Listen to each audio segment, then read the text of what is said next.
Derivatives trading involves substantial risk of loss and is not suitable for all investors. Past performance is not necessarily indicative of future results.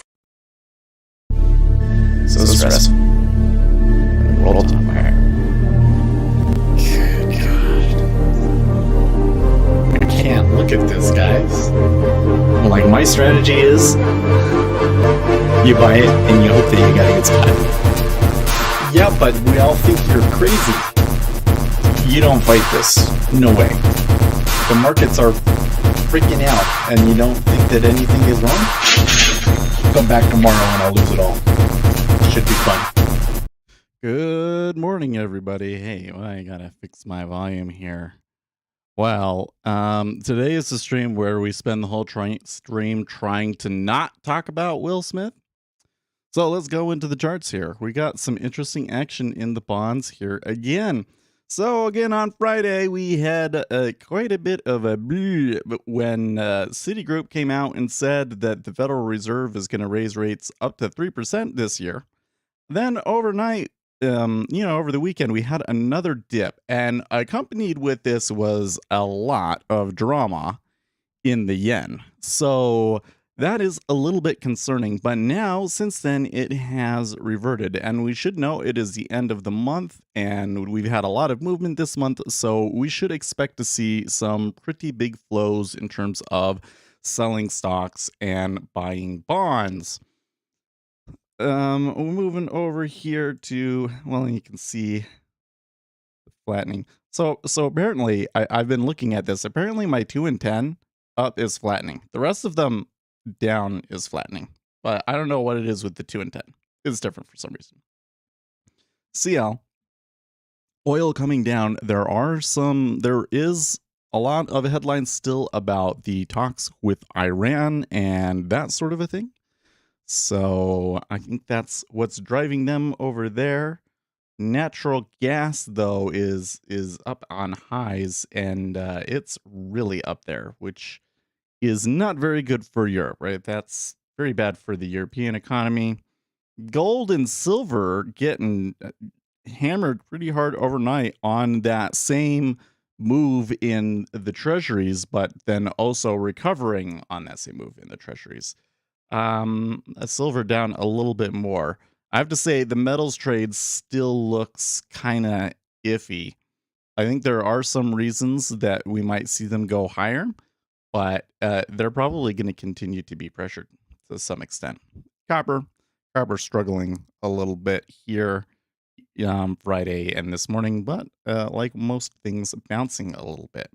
Then we come over to the currencies, and over the weekend we had a pretty decent up move in Bitcoin. So you can see finally jumping above the most recent resistance.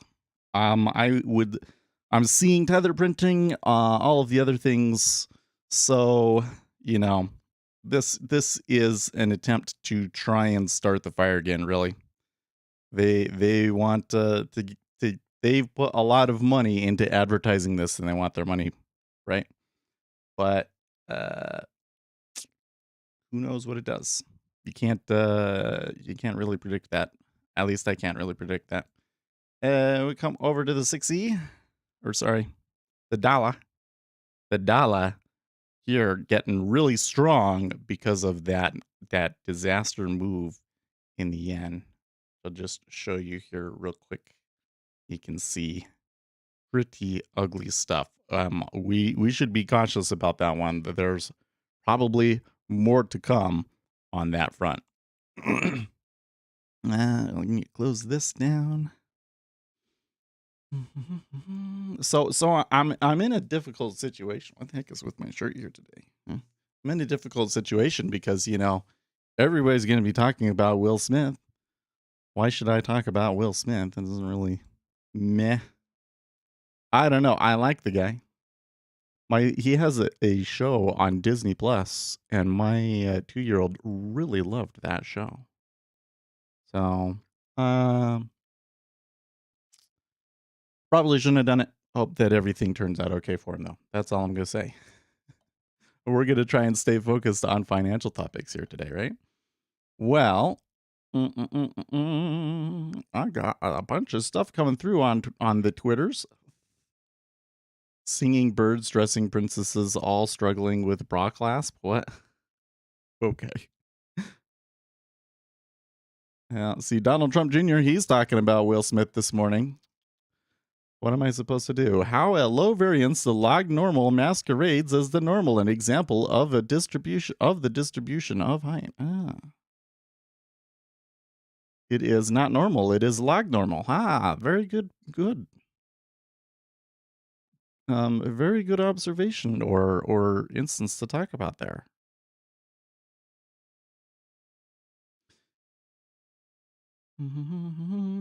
Next time that women want to say that you're short or something when you're average height. I'm 5'9". People say I'm short, but I'm not short. I'm average height. You can tell them, well, height is not normally distributed. It's actually log normal. There you go. What else we got going on in the overnight on the Twitters?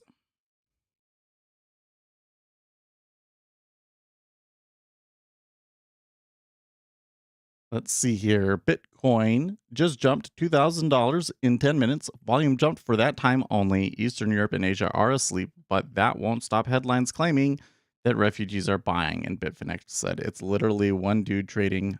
So I mean, that is literally what is going on. I mean, I don't know if it's just one person, but do not look at the move in Bitcoin and think that this is some sort of broad-based rally of people buying Bitcoin. That's certainly not what's happening. I remember in the early stages of my career, what the difference was between me and the biggest trader in the firm. Was he making 7-figure months almost every month, but then he had a bigger account and could risk more? What I came to recognize over time was getting to that level is a rite of passage. The only way to get there was to expose yourself to many different experiences as possible. Learn from those experiences and hope you survive the process. Not many traders accept this rite of passage. In fact, I would say one of the biggest reasons so many traders fail is because they don't fully recognize or understand this rite of passage. I would not. I do not. I cannot condone slapping people on public television. No. I can't. I can't say, especially somebody smaller than you. No.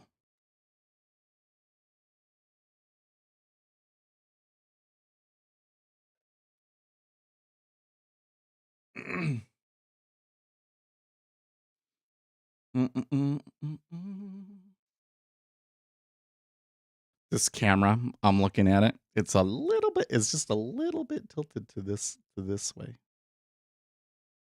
Yeah, just a little bit. But you know what? I think we're okay. I think I shouldn't worry about it.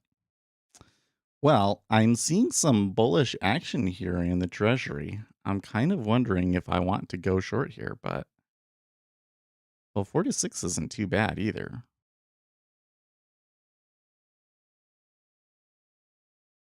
Weren't we at like 43 though last week? How did we get back to here? What if he called? No. I'm not going to resort to violence. Especially not during an award ceremony. Are you kidding me? To walk, I got to say, in the middle of an award ceremony, to walk up and slap somebody in the face, no, I would never do that.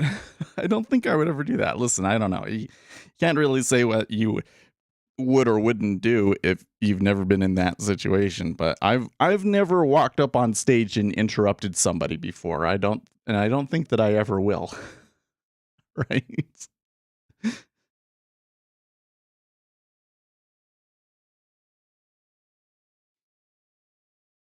I have this problem where I think that I get the mic too hot for you guys, but it has to be hot in order for me to really hear. But I'm going above 10 most of the time. So maybe I should filter it a little bit more, you think? Let's add a little bit more ratio to it. Let's go to 4. That should tame it a little bit more. That's a little better. How's that? Does that sound okay to you guys?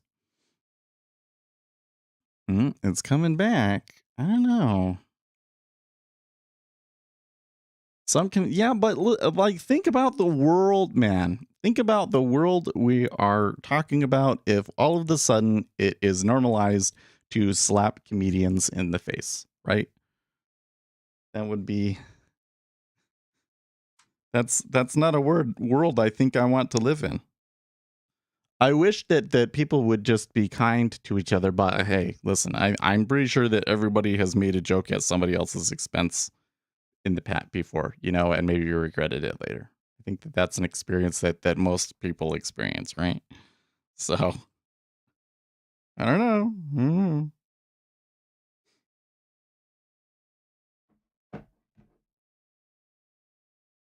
I don't think it would be hilarious. I don't think that comedians would want to be comedians anymore if that's the way things were,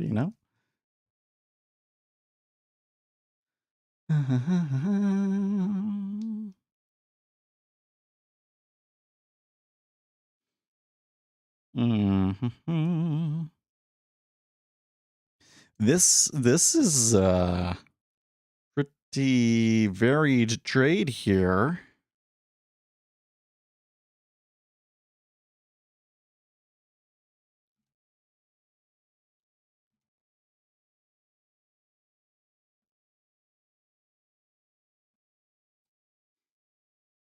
So they had a little bit of a move up. They are kind of starting to point back down. Realize the range from the overnight move is pretty extreme. But it is so far a reversal. So we're above previous day's point of control.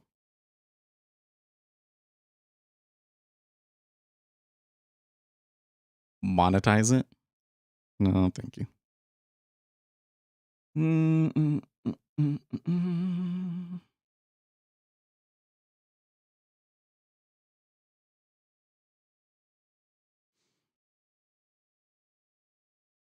Extreme ranges. Well, the thing that I find a little curious about the most recent action, though, is that equities have been pretty chill.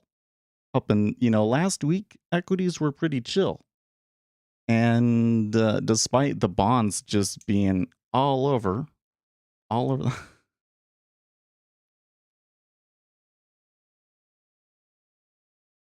Scott Adams says, I would like to publicly condemn Will Smith for bitch slapping Chris Rock after Rock humiliated Smith's wife on live TV over her medical condition privately. I think the opposite, of course. Screw Chris Rock, but I like to be a good role model, so ignore this part, says Scott Adams. No, I don't think he's right.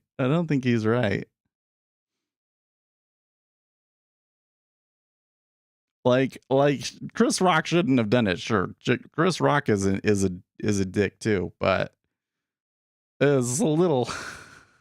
See, we're talking about it. We're not going to be able to avoid talking about it. You know that we're not going to be able to avoid it, are we? Oh man. Well, there is a big offer at 28.5. Nope, he kind of pulls. He should have doubled down, come up with another joke on the spot to piss him off even more. No, please, don't. No, well, listen. Okay, so here's the question: is like, when does it become a joke become inappropriate? And when I say inappropriate, I don't mean like we should stop the comedian from saying it or anything like that. But at what point does the comedian become an asshole? Right? At what point does the comedian become an asshole? Definitely. Clearly, we can see which way chat comes down on this, right? A joke is not supposed. That's not strictly true per se. I mean, I understand where you're coming from. Like, what makes something funny is that it's out of place, right? That it doesn't make sense, or that it shouldn't be that way. A really great example is, well, but like, why are puns funny? Because puns aren't like that. I'm just saying, you don't have to hurt somebody's feelings to be funny, right?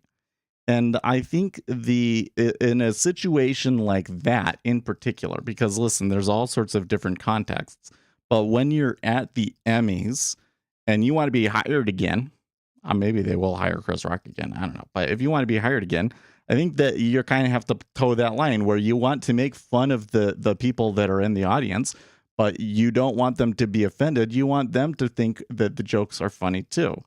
And most people can take a joke, right? That joke I didn't think was that bad, but come on, man. You gotta know you don't make fun of a girl for something like that. You know that women are gonna be super self-conscious about those sorts of things, right? Yeah, Will Smith. Now that's the thing that I don't get, is that it looked like he was laughing, and I don't know if he was like, if that was just the editing and stuff.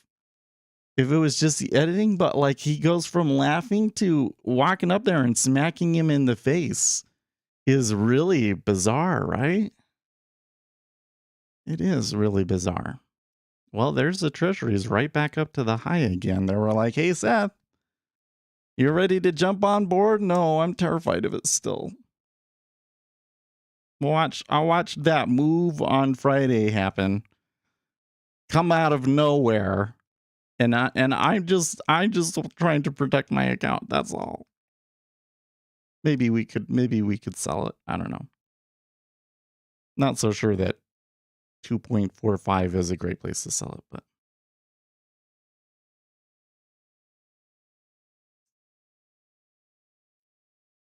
I'm just saying, in that context, the objective here is to make fun of them, but not to offend any. It isn't necessarily to offend somebody, but if it's a good joke, everybody will laugh, right? It was a good joke, everybody will laugh, and it didn't work out. And I think that making fun of a woman for losing hair, you're kind of treading on dangerous ground. You're kind of treading on dangerous ground. Listen, you wouldn't go to a bar and make that joke. You know what I'm saying? You wouldn't go to a bar and make that joke. There you go. Right? Not saying that Will Smith is justified in smacking him. I don't think I would make a joke like that at a bar. Like, we're among friends and you start making that joke about a girl in front of the guy. Nobody's, I mean, you might not be slapped, but they're going to think you're an asshole. Right? And that's the question, is at what point do you become an asshole for the joke? And that's where I'm saying, I think that Chris Rock is an asshole. Yeah. Yep, he's an asshole. But Will Smith, what the heck? What the heck? We're talking about it. But here's the question, though, since we're talking about it. Will this negatively affect Will Smith, you think? Because let me tell you what, man. He had that deal with Disney. He made a really good series with Disney. My kid really liked that. My kid really liked that. Is Disney gonna let him do stuff for them now? I'm not so sure. Who can avoid a confrontation in an environment that isn't on the internet? Well, Liz, I'm totally willing to take on a confrontation in a situation where it's necessary. I don't just go around pissing off people for the sake of pissing off people because I think it's funny or something. I piss people off on the internet because I love to argue and because I think that the ideas matter, you know? Well, we know that I'm bald, of course. I'm not a woman. Uh, but if my wife was losing her hair and y'all's was making fun of it, I would not be happy about it. I would probably say, "Hey, stop doing that or I'm going to ban people." Right? Yeah. Listen, I've argued with people in real life too, okay? I've taken arguments too far in real life too, all right? Well, there's another 10 points just right there. Good grief.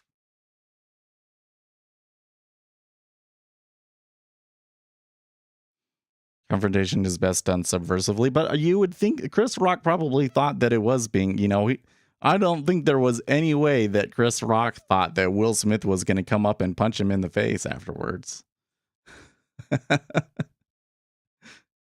So I don't know if the whole discussion about, well, you do it on the internet is really even relevant because Chris Rock didn't think that Will Smith could come up on stage and smack him. You hear what he said afterwards, right? He just got smacked by Will Smith on live television. It is possibly the craziest moment in American live television ever. What else ranks up there? There was a time when we saw Janet Jackson's nipple shield, but like it's crazy stuff. I'm surprised that went a whole 10 ticks in yield. You think comedians were pushing the yellow envelope for too long?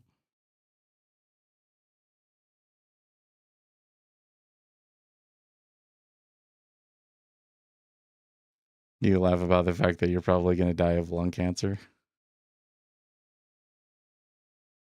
The S&P 500 opens in about 45 minutes, or more like 40 minutes now. Gotta tell you that. So remember, we were seeing that large offer at one point, but then it kind of disappeared, and now we're higher. This is now the Will Smith. No, that's okay. We don't need to talk about it. We don't need to talk about it.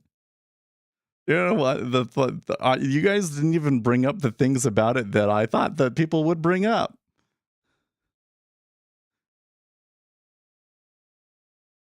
You're more concerned about that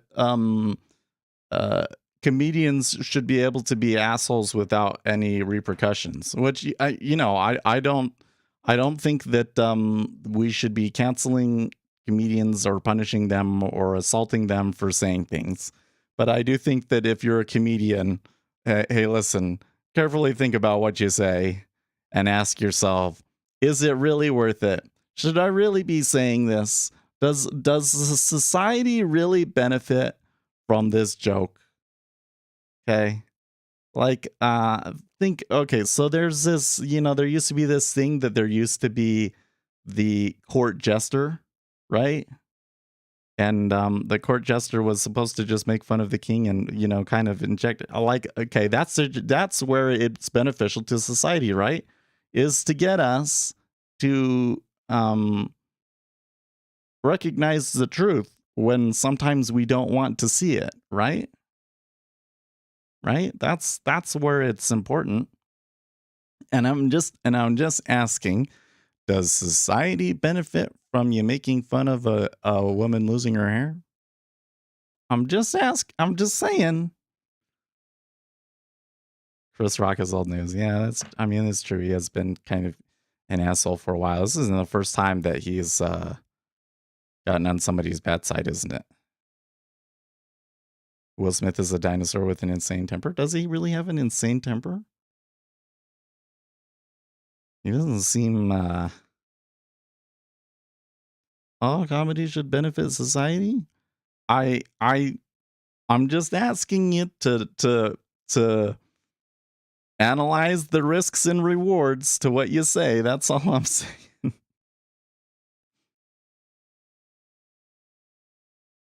We want to think that all speech should be zero risk, but that's never been the case, and that never will be the case, right?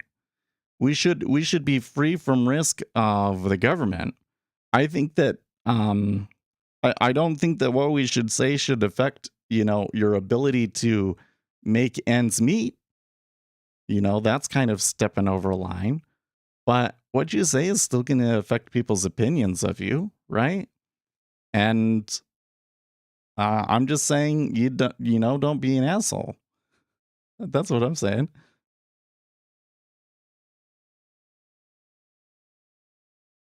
It's 2022. Yeah, the thing that I thought was kind of that I noticed when I watched that video the first time was the way he walks away like he's so tough. The he's trying really really hard to not look stupid after just slapping a person.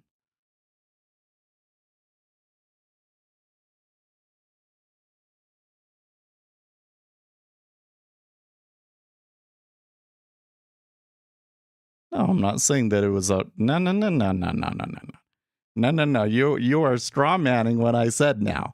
I didn't say, remember I said you shouldn't be assaulting people, okay? Assault is not okay. Assault is not okay. I said assault is not okay. I'm just saying Chris Rock is still an asshole. That's all. Chris Rock is still an asshole. Doesn't make what Will Smith did okay.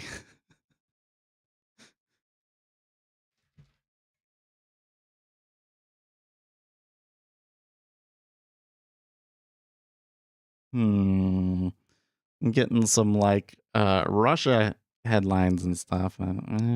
See, when we were down at like 2.440, I was like, man, this is going. Maybe I need to get short. But look how fast it came back. And when you look at like the volume profile chart, that was just like a tiny little sneeze. That was just like a tiny little sneeze in the larger scheme of things. So I'm not so sure that I can. Well, actually, I will go out on a limb here a little bit. Yeah, no, you shouldn't assault a comedian. No, no, no, no, no.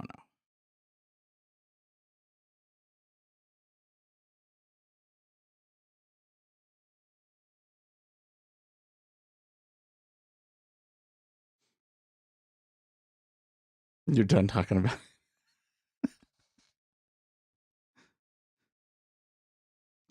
I'm just surprised because everybody on Reddit was bringing up the fact that his wife was unfaithful to him, right, or something like that. But I don't know what's going on with all of that. Don't criticize women, dude. Listen, I'm trying to give you some friendly advice. If you want people to like you, maybe don't make fun of women that are losing their hair. Okay, that's all I'm saying. That's all I'm saying.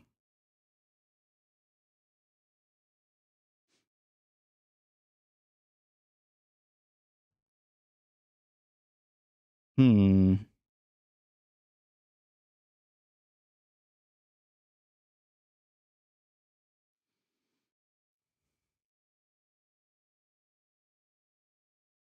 Well, okay, you're right. He is but you can't tell me that he didn't sleep with somebody else too. Come on. There's no way he hasn't slept with other women that he wasn't married to since they've been married. There's no way. There's no way. Why does it have to be a woman? Because they're super sensitive to that stuff.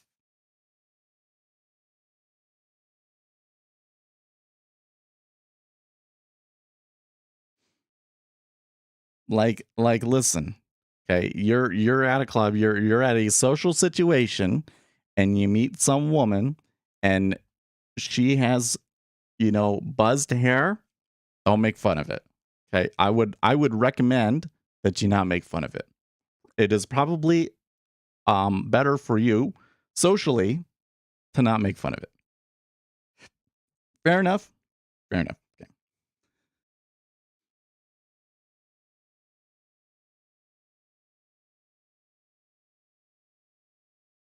It usually doesn't work out in the guy's favor.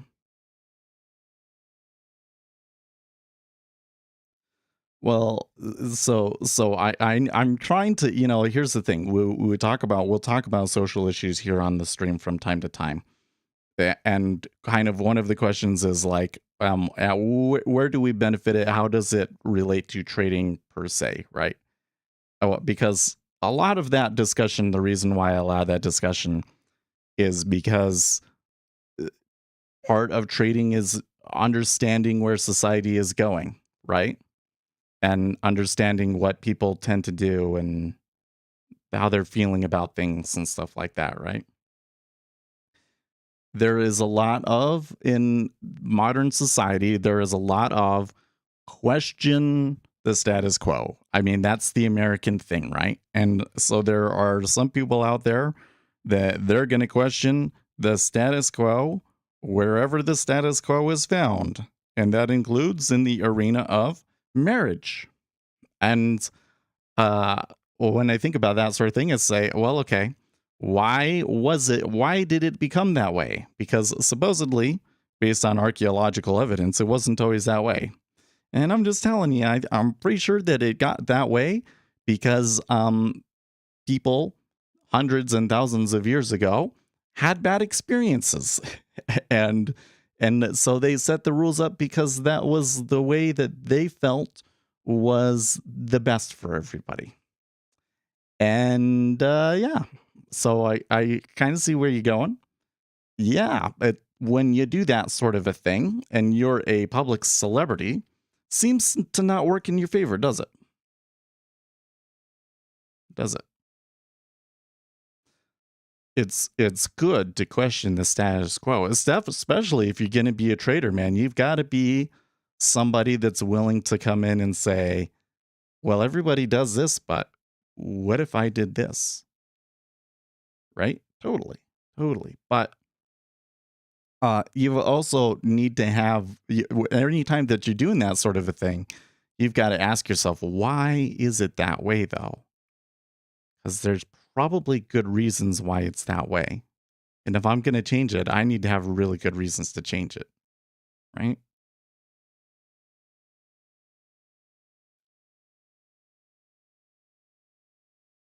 Don't criticize old entitled women their ways.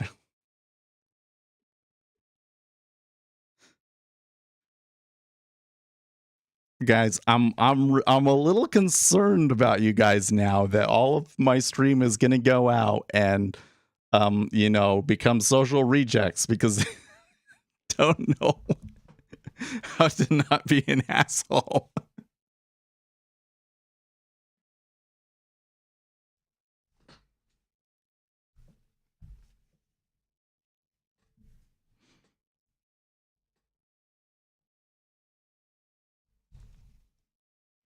You don't have to apologize to me. Listen, if you say something dumb and people don't like you because of it, I'm not the one that's gonna get slapped or socially ostracized. Listen, I get socially ostracized from saying stupid stuff on stream all the time already, anyways.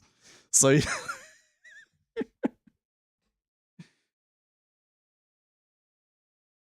well, they're kind of like, we're gonna go the whole other way now. Look, Seth, you took the trade. Now we're gonna push it the whole other opposite direction on you.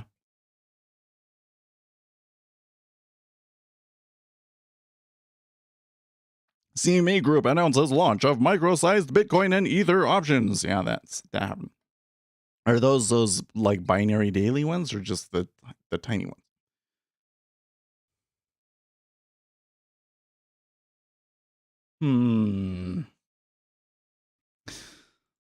The Securities and Exchange Commission is scrutinizing the practice of payment for order flow in which wholesale market makers pay brokers like TD Ameritrade, Robinhood Markets, and E-Trade to route retail customer orders to them instead of to exchanges. The SEC review could lead to the biggest shakeup of U.S. equity market rules in over a decade. Coming from PIQ, Papyrus IQ on Twitter.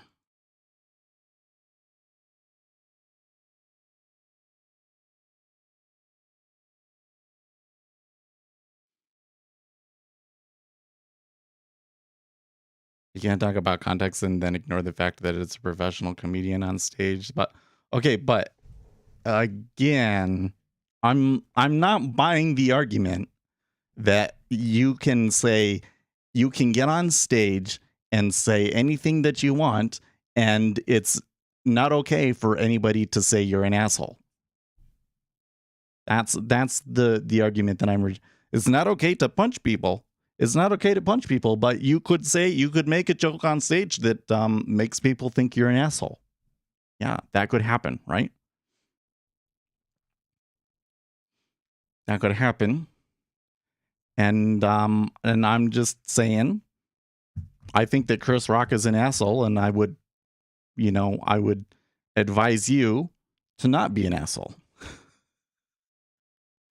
Wait, let's not swear. I would advise you to not be a meanie. Professional has been. I'm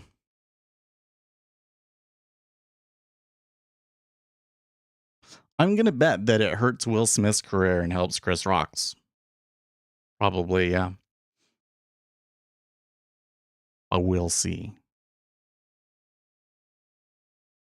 I don't see very many people siding with Will Smith, right? I'm not siding with Will Smith. I think what he did was crazy. Crazy.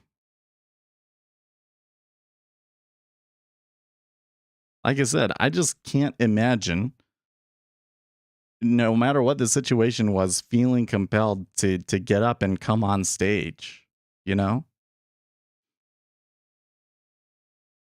I would be, if it was really a serious thing, I'd be thinking, yeah, people probably going to ask me about this afterwards, and I'll call him that he's an a-hole, right? But I'm not going to get up on stage and slap him.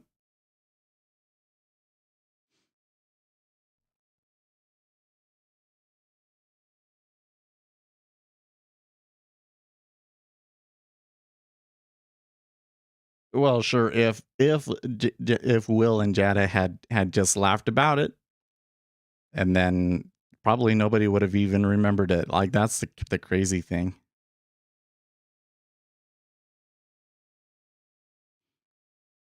I don't even know. What was the movie that he won the Oscar for? I haven't seen that. Should I go and see that? Is it any good? I don't understand why he'd get an Oscar for that and not for some of the other stuff that he's done. Like, I thought that The Pursuit of Happiness was an amazing film.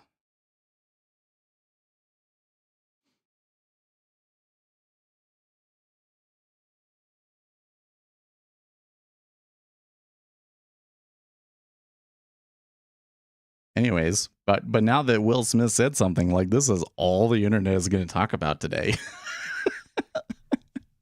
like seriously, I was getting on Reddit this morning, and I could already see it. Like, all of the memes were about Will Smith. Bill O'Reilly says much more to this Will Smith Chris Rock thing. I'll have the real story tonight on BillO'Reilly.com. Meanwhile, hope you read the message of the day. Yeah, see? Everybody's like, he's clickbaiting. Bill O'Reilly is clickbaiting about it now. Oh, I have key information about this that you don't know yet. Oh, come on. I really kind of hate the way that pop culture news works, man. I think the reason that I've really come to learn to hate it is because of TikTok, because I really hate the watch bait on TikTok. But all media does it. That's like all it's about these days. And I don't think it's necessarily a good thing for society. Like, I would think, here's the thing that I don't get.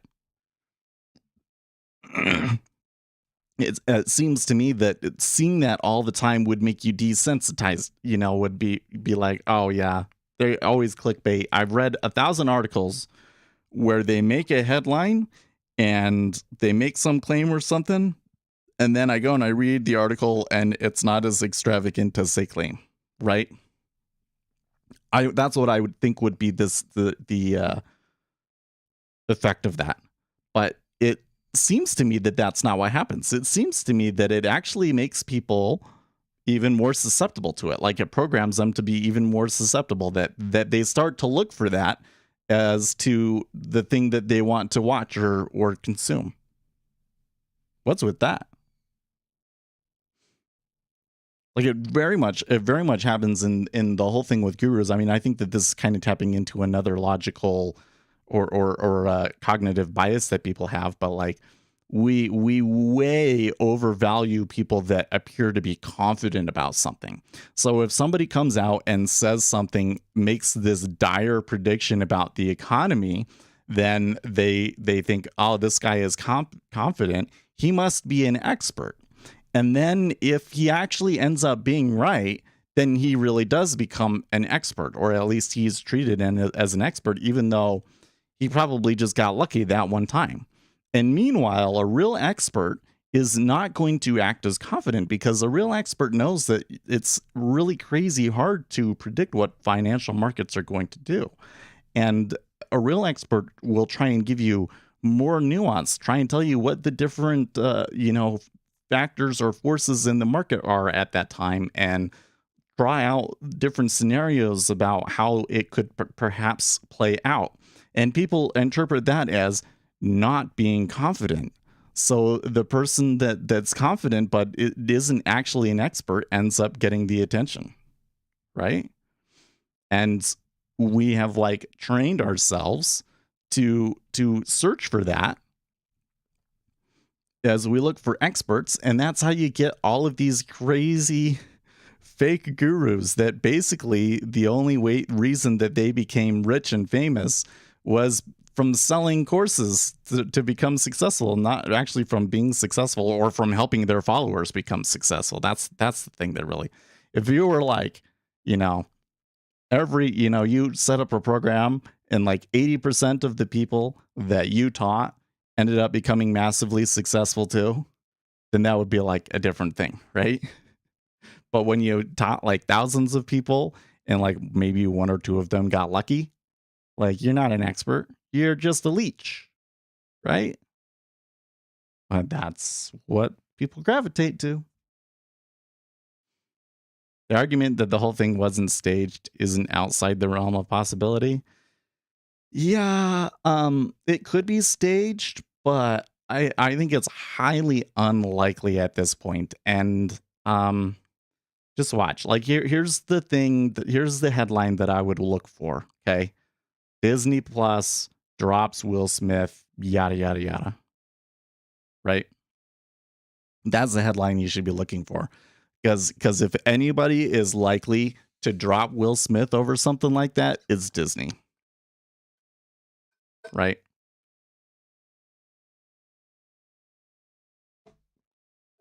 So, and at that point, you kind of have to say that it was such an extreme thing that if it was staged, it was a really dumb thing to stage, right? Because that's could cause Will Smith lots of problems.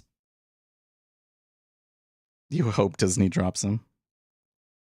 I liked his show though. Like, that's the thing that's kind of so weird. You know, because I don't know Will Smith personally. Explain this to me. Why do you have the hate for Will Smith? Why do you hope that Will Smith fails and gets dropped from Disney? What did he do that makes you want him to not be successful?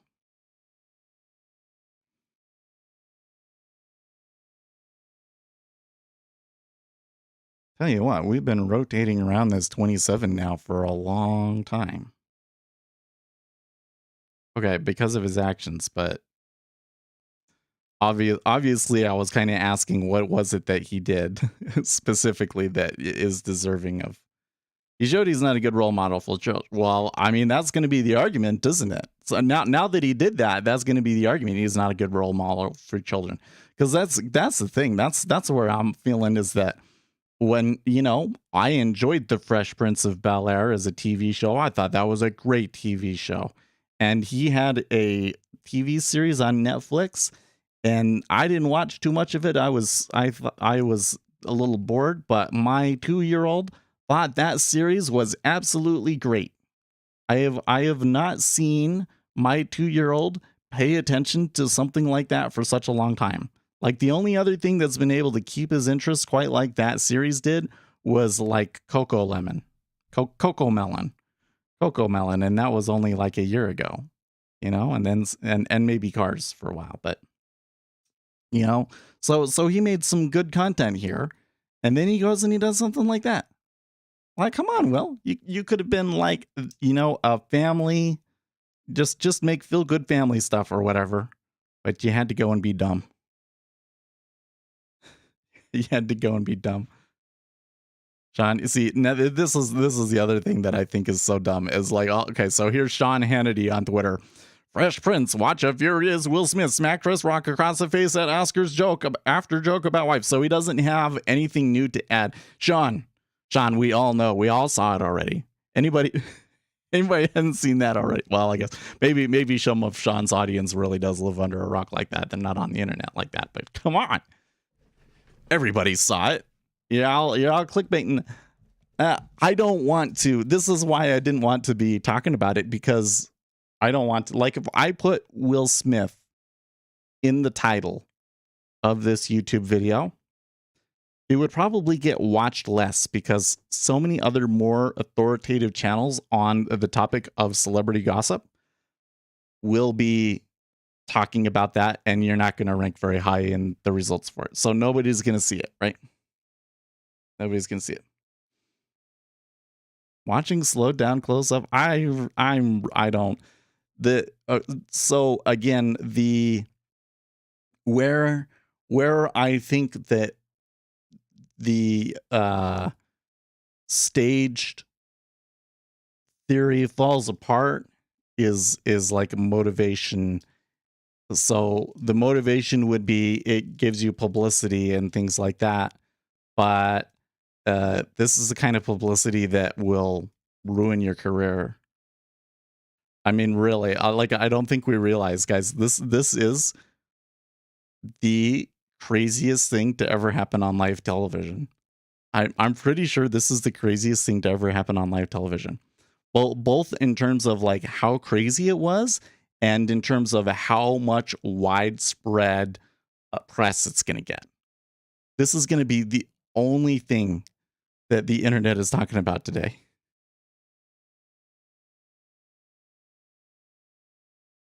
It's conflict publicity gets people talking about. I don't think that that's the case. There's a limit, right? Like, okay, Will Smith, listen. Will Smith had a deal with Disney. You don't get any better than that, guys. All you can do is screw it up at that point. Why do you need the publicity? No. If that's what Will Smith did on recommendation of his publicist or something like that, he needs to fire that person. Come on. Oh, listen, because especially in this day and age, companies will cut ties off with you. Mm-hmm. And here's the thing is, like, if Disney lets him go, okay? If Disney lets him go, Disney says Will Smith is too toxic for our brand, then all of the other reputable brands will start doing the same thing. Because there's like 2 or 3 of these. I would say Disney and Apple. If Disney or Apple cuts ties with you, then it's like you're toxic. Like, you're going to have a hard time finding real work. Really, seriously. So, yeah, I don't buy it. I don't buy it.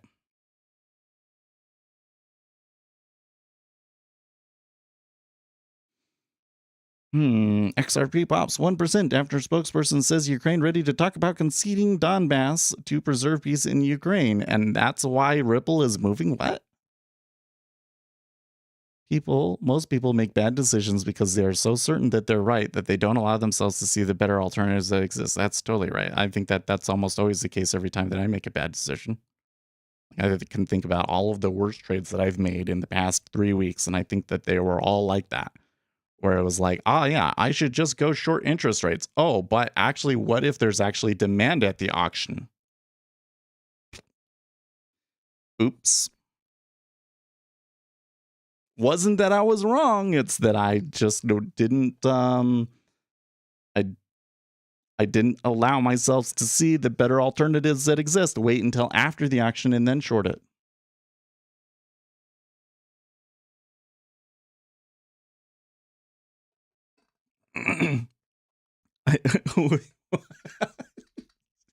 I bet 10 kids get slapped today because of bullies that watch his show on Disney. I don't even know what it is. Oh my. Yeah, but they don't cut ties off with not, because that's not true.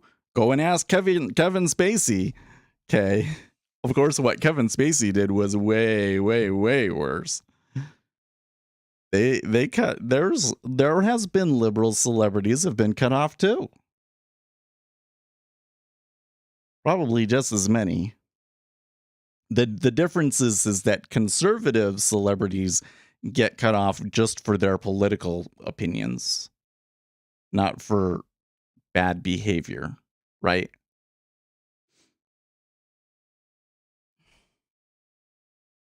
It really was. Who was it that got... Did you see this whole thing about Elon Musk saying we should start a Twitter clone? It's like, yeah, thanks. You're about 2 years too late, Elon, but thanks.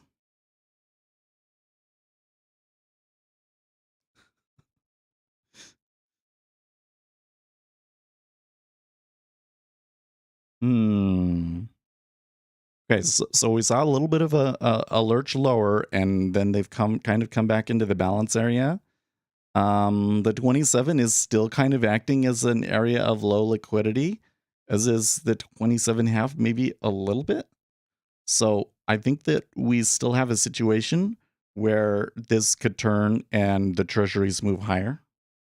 I can certainly see them in the 10-year. The chart is kind of starting to look like that, but why am I not short ES? Because ES just moves too much, Lucas. It just moves too much. Why do you think I should? Do you really think that it's that good of a setup to go short ES? Why do you think that? Well, we probably do have flows going on this week about they may have to sell equities and buy treasuries. I think that could be a force this week. Yeah.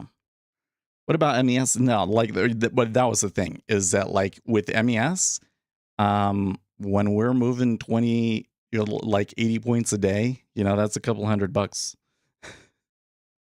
Was just too volatile. Plus, I haven't been able to find an edge per se on MES. Let me put it this way. I'm not going to swing trade MES. I wish I could, but I don't think that it would make sense for me with the size of the account that I'm trying to play with to try and hold a position overnight in MES. But I could in the treasuries. So that's kind of where I moved. But in all honesty, man, I think that it's kind of an odd conundrum, right? I don't think that I have enough edge, certainly not at the current time. Like, I think that there are periods where I have the edge. Like, it really depends on how well I understand that market compared to the rest of the market, right? There are situations where I definitely have an edge. Definitely. But there are other periods where I have no edge at all. And so I'm not really willing to put the risk on. But then if I was willing to put the risk on and take bigger trades, I would probably do better, and maybe then I would feel like I do have the edge. So I don't know. But Um, I'm too cognizant of the risks and the chances and what my own performance is that I don't want to take really big risks like that. We want to take small risks to learn from and put ourselves in the position to be able to take bigger risks later. Yeah. Where edge comes and goes in sync with current regimes, you just have to look for it again. Exactly. But this the thing is that in this regime right now, and maybe this is a transition regime, perhaps. I don't feel like my edge has been very good. Like, holy crap, I had a period where I literally had 12 losing trades in a row. Like, I'm doing something wrong. I'm against the regime in some way, right? And I was taking longs and shorts through that whole thing too. Like normally if I get a bad that's why that mess with my head so much, man. Here's this thing I was kind of seeing this. I don't remember who it was that it was talking about it. Maybe it was Jordan Peterson. But he was talking about neuroticism. What neuroticism basically says is how much here is um here is negative emotions and here is stress that you experience as a person, right? So an average person is kind of like this, right? Somebody that's really neurotic it means that the more you experience negative emotions, the more stress you as a person feel, right? So here's my theory. I think that I look like this. I think that at um average low and average negative emotions that I don't feel a whole lot of stress, but that there's this breaking point at which I feel way more stress than the regular person, right? And when it comes to the point where I've taken 12 losing trades in a row, I feel a lot of stress. And usually what happens when I get to this point is I shut off and become depressed for a day and cry about it. And then, well, I don't cry about it, but I want to cry about it. I feel like crying, but I never come to that kind of a point these days. I think the medication kind of prevents me from like really truly crying. Because I didn't really have like a breakdown crying fit when my sister died, like like I would think that I would. But yeah, I kind of get depressed for a day and then I'm fine. That's where I think I'm at. That's what I think I am. Now, with all of that in mind, one kind of has to wonder, is day trading really for me?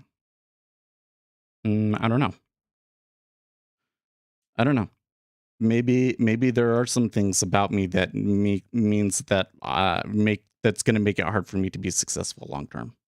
Yeah, real possibility there. But I love doing it, so I'm always going to be doing it in some form. But for right now, because of the way that we've been performing and so forth, we need to keep the risk low, right?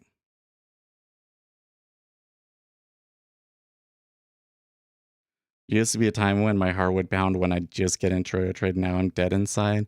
Yeah, I think that trading the micros has helped on that to a large extent because there was definitely some periods where it was like any kind of trade would make me feel really tense. Might build some resistance to those high stress situations. Yeah. Having a larger account would probably help too. But you know what I think is really weird is that like what will happen is like markets will get stressful. Okay. And I'll come in, make a bad trade and blow the account. And then immediately after that, everything's hunky dory and I miss all of the best trades. Right. So then I kind of learned that, okay, when markets start to get volatile and you start taking some big losses, you should just like completely pull back so that you can avoid the high volatility regime and enjoy the recovery that happens afterwards, where there's a lot more opportunity, right? So when I start doing that, and guess what happens? A high volatility regime just never disappears. You know what I'm saying? It's like they're just gonna continue pushing it until I give in, right?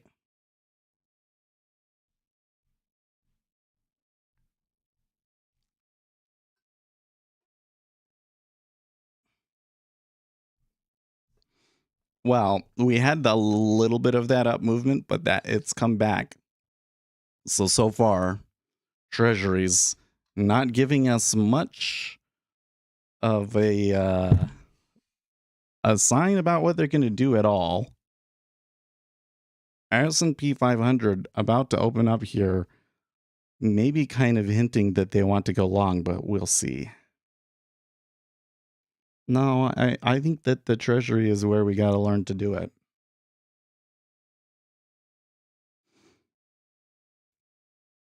So one of the things that's interesting to me is that there probably are some instruments that are less efficient and that I might be able to find a better edge in, but they're more expensive instruments. Hmm.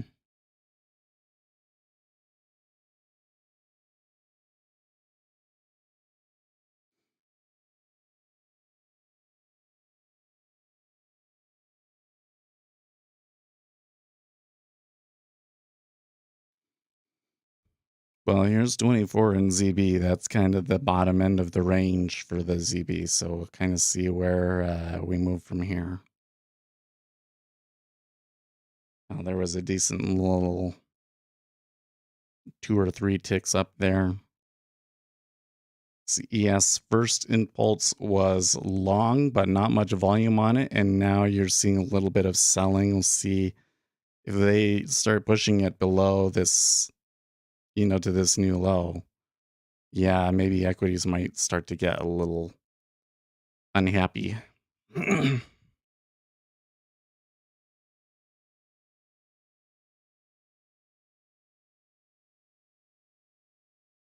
It's kind of weird. I don't know why I do this, because when I look at this and I say, okay, if we break to a new low, does that really mean higher possibility that they'll continue lower?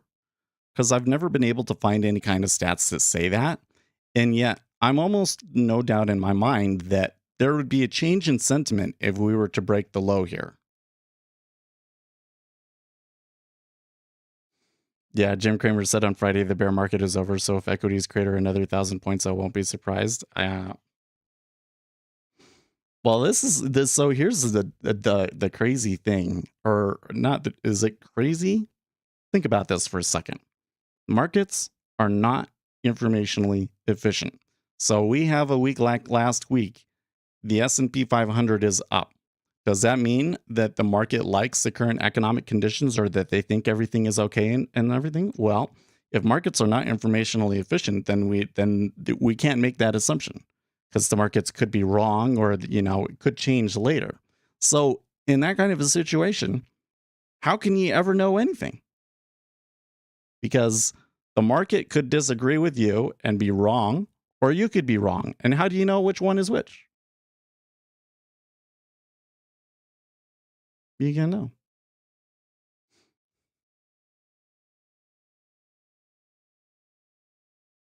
You can't know. You can just continue to know the facts and hope that your reading of the facts wins out in the end, right? That's like the best you can do. Reset things again.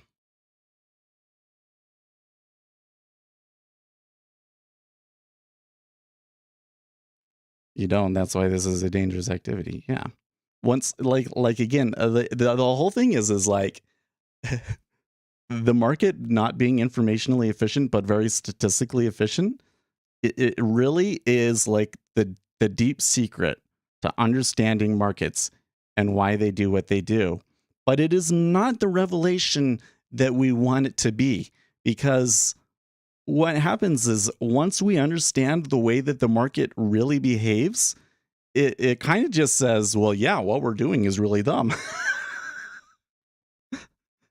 You know, what we're doing is really hard and you're extremely unlikely to be successful. And it's not because necessarily just because it's a competitive game and all this. It's because the very thing that we're trying to do kind of has some problems.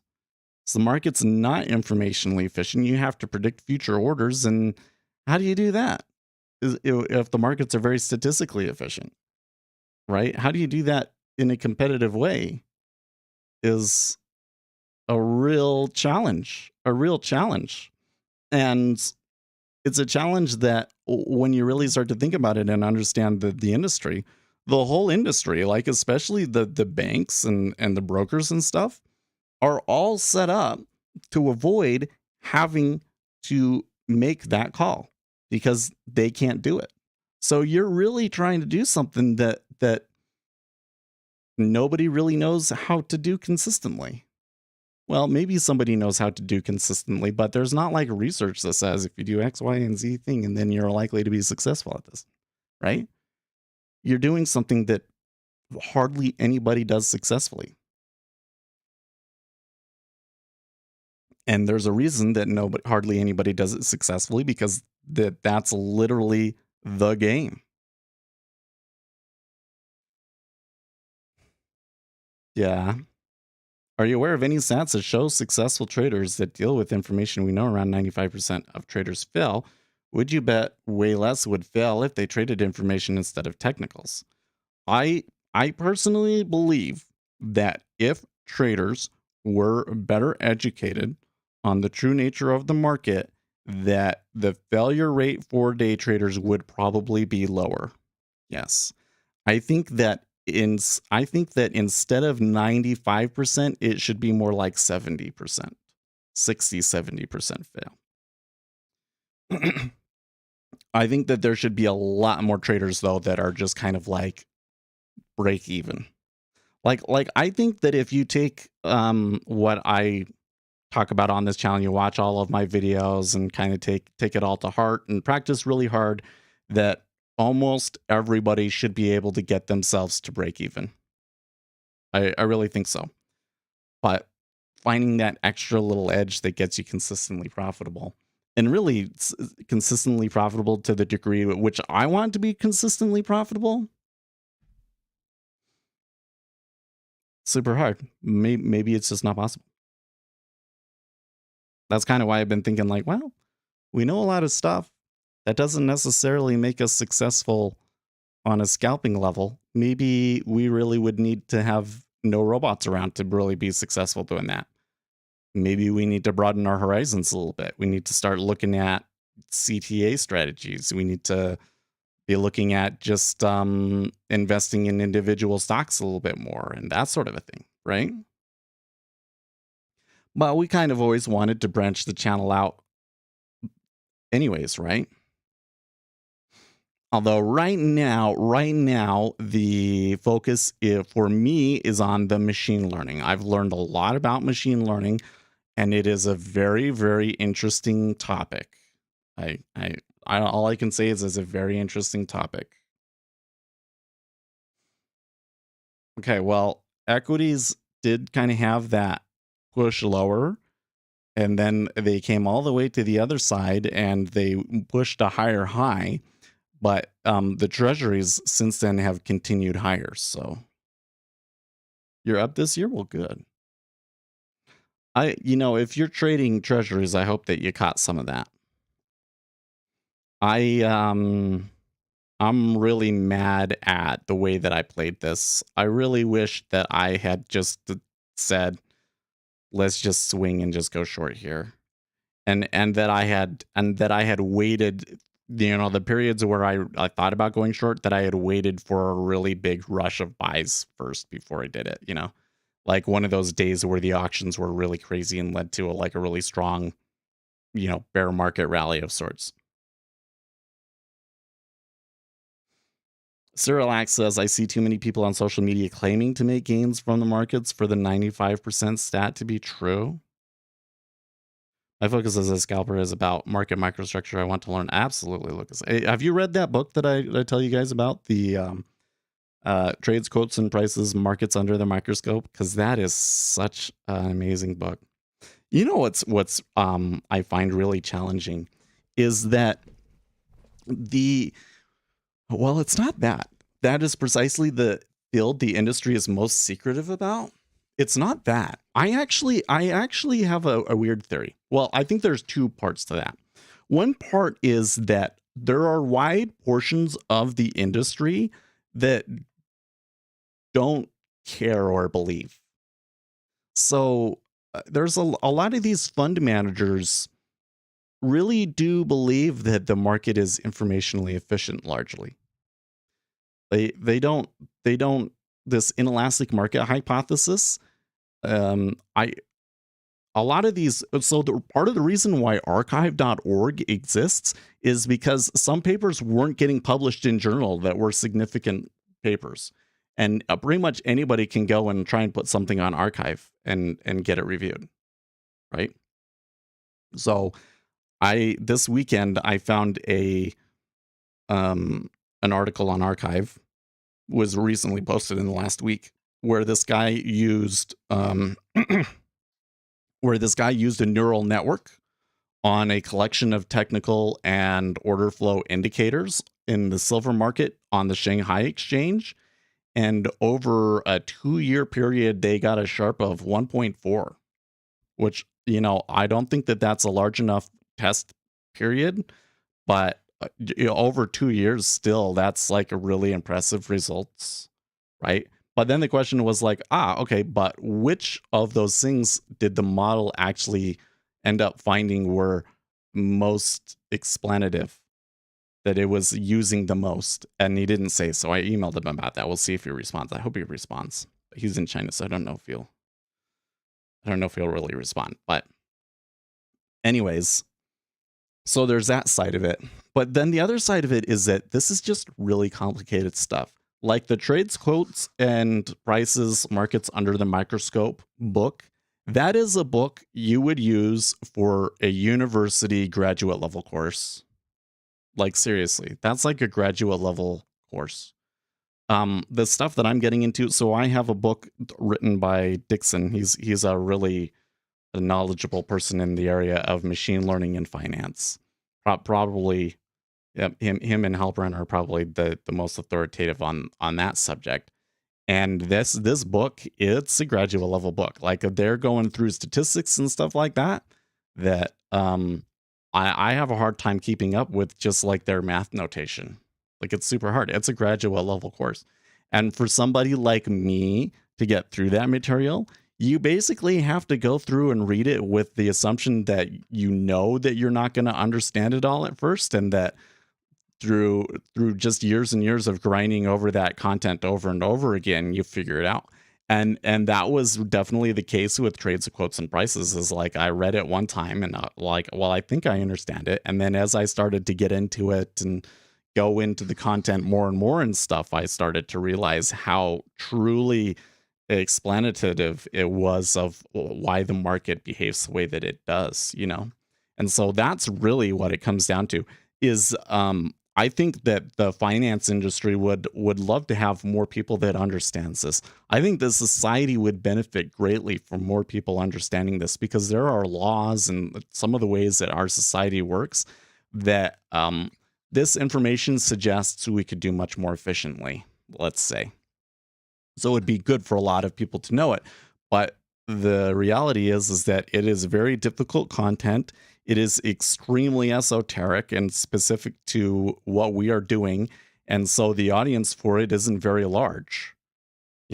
There's a small audience for it in the first place. And then of those, not very many people really can have the wherewithal to really come in and understand it,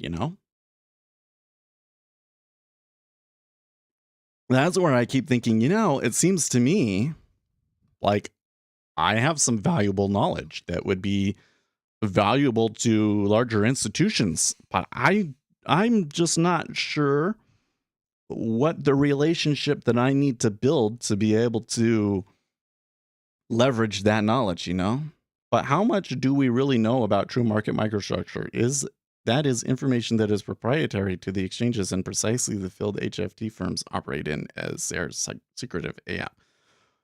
Well, I don't know. So if you've watched the video where I talked about proven stylized behaviors, those are all things that I would say are things that we really know.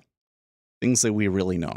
Now understand that they're still in the realm of theories, but well, I mean, some of that are laws. They're like empirical observations that are so consistent over time that even if we don't understand why they are, we know that they are, right?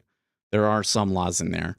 But that doesn't preclude that tomorrow a study could come out that probably wouldn't just outright contradict all of that information, but it could probably clarify and enlarge our knowledge a lot. Like there is still a lot more to learn. I think that in the last 10 years, we've made some really amazing strides in the area of market microstructure. There are probably many more large discoveries to come. And there are probably among those many large discoveries that the banks and other institutions have already found that academia hasn't figured out yet, right? I'm pretty sure that the guys, I never heard anybody say anything about like the inelastic theory of markets per se, but it kind of seems to me that the traders at Goldman kind of, at the very least, intuitively understood that this was true about the market, that it was inelastic.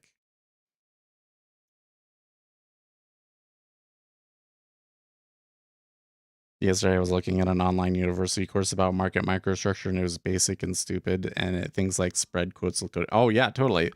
Like there's a thing, Lucas, is that if I was going into it, it seems to me that you've like got to go to the right place. So like I think that you can get it from the universities, from some of the top schools. University of Chicago was a place that I think you can kind of get this kind of information. But it's really like you've got to become a graduate. Like this is like master's level degree stuff, and you've got to be going to a school where a known researcher already exists. You get you know what I mean? Like this is not something that there are very many people out there going, "Oh, this is the thing that I want to learn about and make my life," and that's not the way that it works. It comes in, what instead happens is they happen to be going to that school and they get introduced into it, and they happen to end up going down. Like most of these people that are discovering all this stuff were like engineering, you know, people to begin with. So, but now because of me, hopefully because of me, maybe they do. Like I hope that there are people out there that are like 17 and they read that book and they go, "Oh, I want to do more of this, and I'm going to go to the universities where the people that wrote this book are, and try and become a researcher in this." You know? And hey, maybe there could be opportunities for me at some point in the future where I can go back to school and do this, get kind of involved on the academia side of it, maybe. You know, kind of like that's kind of what Nassim Taleb did to some extent, right? He's made his money, and then he decided to pursue the academic side of it full time.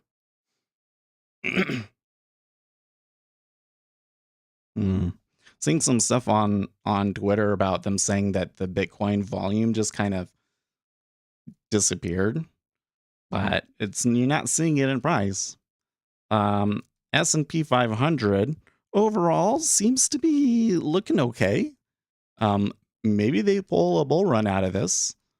Of course, it's quite a ways up there, up into the 50s before we get to, wow, that's a strong move in the treasuries all of a sudden. Anyways, that's the ES. ES is on the upside. Now the treasuries all of a sudden are turning up. Quite a strong bid there out of nowhere.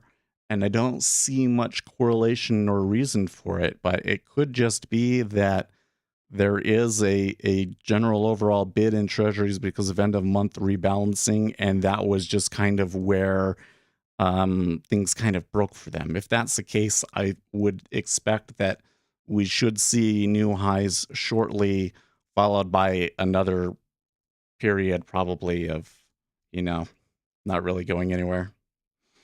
Okay, Chris Rock isn't pressing charges against Will Smith for the Oscars slap. Good call, Chris.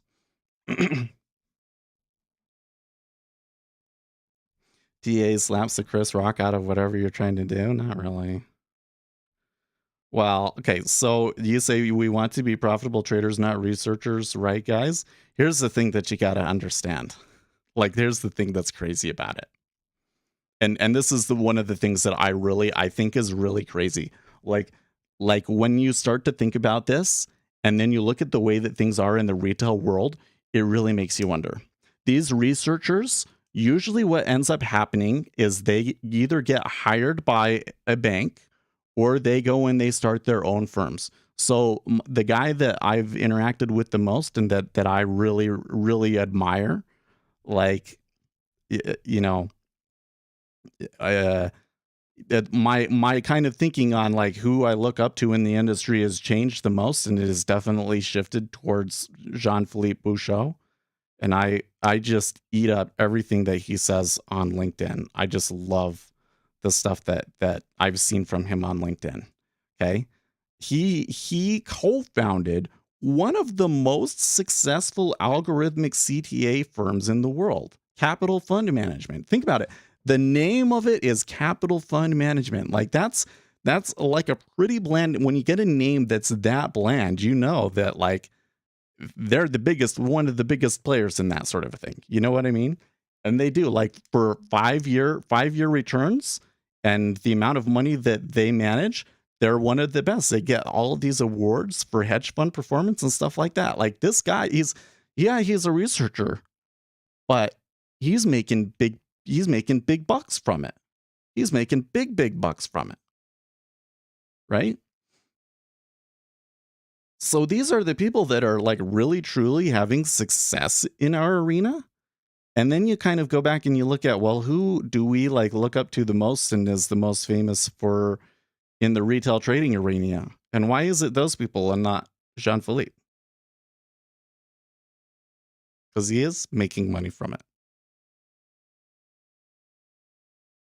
Explain that.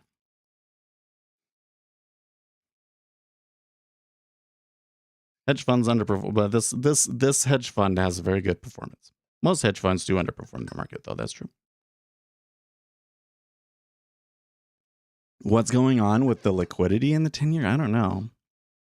It does kind of seem like that. Well, okay, so first thing is that the volume that we had in the 10 in the treasuries, the volume that we had in the treasuries there, was mostly concentrated in the 10-year. I don't really see a significant move in volume in the 5-year or the 30-year. Just like 5,000 contracts or so of buying in the 10-year. Okay. And it seems that when that occurred, that the resting liquidity really thinned out, didn't it? So I don't know what is with that, but seeing liquidity thin to some extent is not necessarily, like if I'm seeing something like a large firm is really getting involved and we're going to have a strong trend, you often see the liquidity stack because the large players are in there trying to market make and assist their positions, right? When it pulls off, that generally means that some market makers are pulling out of the market because of liquidity concerns. So is that really justified by them to pull out? I don't know, but it's not something that I particularly like.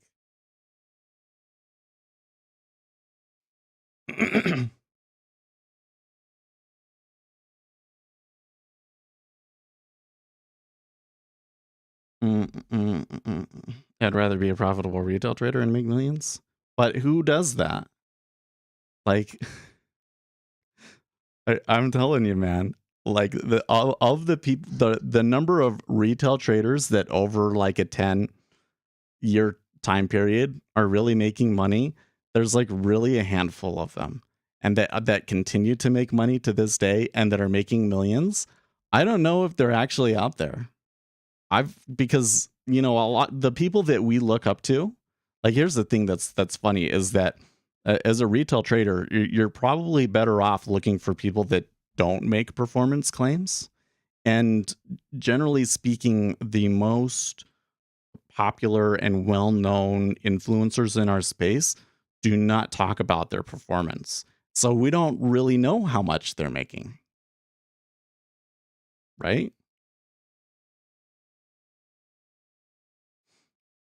So was this is the thing that I think gets so weird about technical analysis is that um I've done as much research on that topic as I can, both reading whatever kind of research paper I can possibly find on the subject and also, you know, doing my own back testing. And I have never been able to find anything that over a long enough time period, like a period of 5 years or more, a TA pattern that was really truly effective. I can data snoop. I can do data snooping and find something that appears successful in that respect. But once I use methods to um avoid data snooping, like I can only I can train on a certain time period, but then I have to forward test, after that, and then after another time period I can do another forward test, and that sort of a thing. Then they're not very effective. I found stuff that can be profitable, but not anything that's better than the index. I've never been able to find it. Well, maybe you didn't find the right patterns. Well, yeah, exactly. So like there's the thing is like of all of the information and research that is out there, this technical analysis pattern that is effective is not known, right? If there are technical analysis patterns out there that are effective, they are not known to us, right? Somebody is doing it on their own and they're not telling anybody about it. Okay, so we saw a really aggressive move up on the treasury. Now they're right back down to the low end of the range in the 10-year. So there must be two sides to this trade. Is kind of a real push and pull, huh?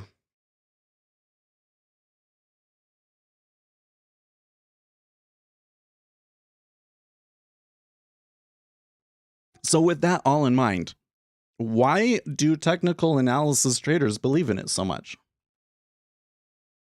Like, I have the hardest time convincing the retail traders that what they think about technical analysis is not based on empirical evidence, because it's not.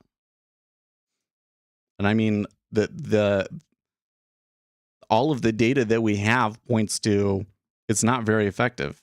The vast majority of retail day traders try and use technical analysis, and the vast majority of them fail at trading.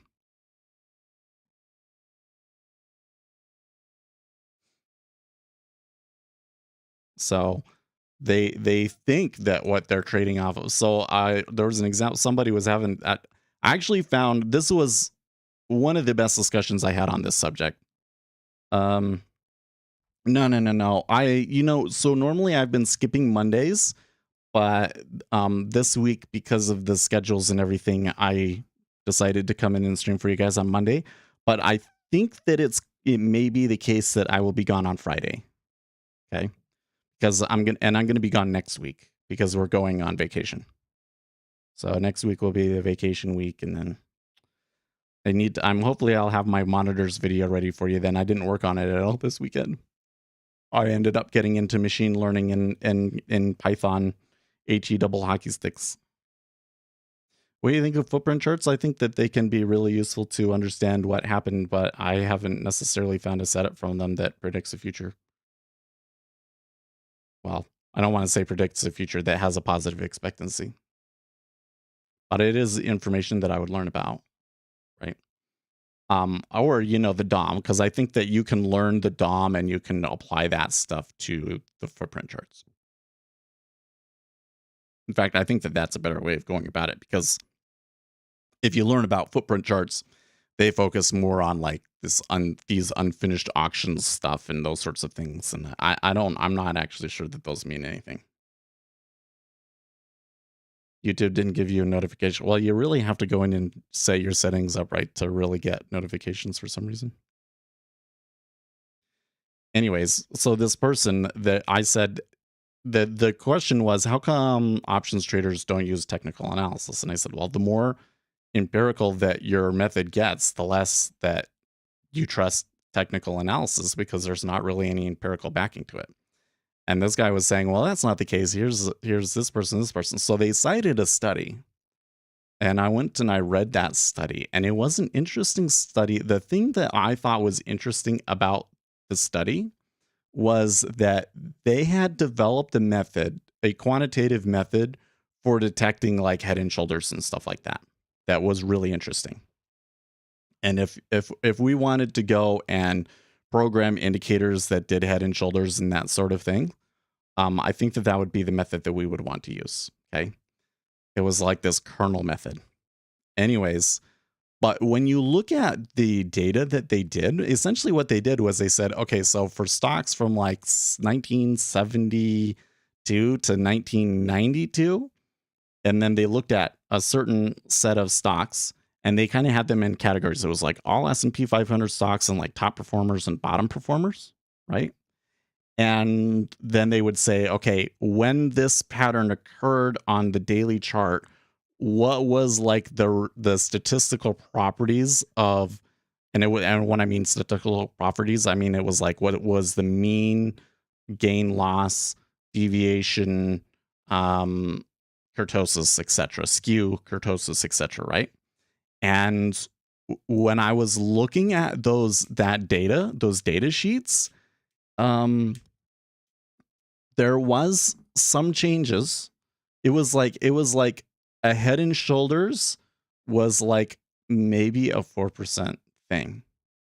So 4% over 5 days is like not really that good. I looked at it and I was like, if you actually turn this into a strategy, because they didn't do a strategy. They just looked at the individual things. If you actually turn this into a strategy, the performance of it won't be very good. Like, it was really interesting. It was like, this is like the best study on pure technical analysis sorts of things that I've seen. And the guy said that it could have some explanatory power. And it was like, yeah, but it wasn't really very good. Wasn't really very good. My broker friend told me he thought footprints were useless. And the disturbing point is he's the #1 broker of the firm. I don't know. It seems to me that a lot of this stuff is really just to convince people to trade. You sell it because you can sell it. Is there to convince people to trade?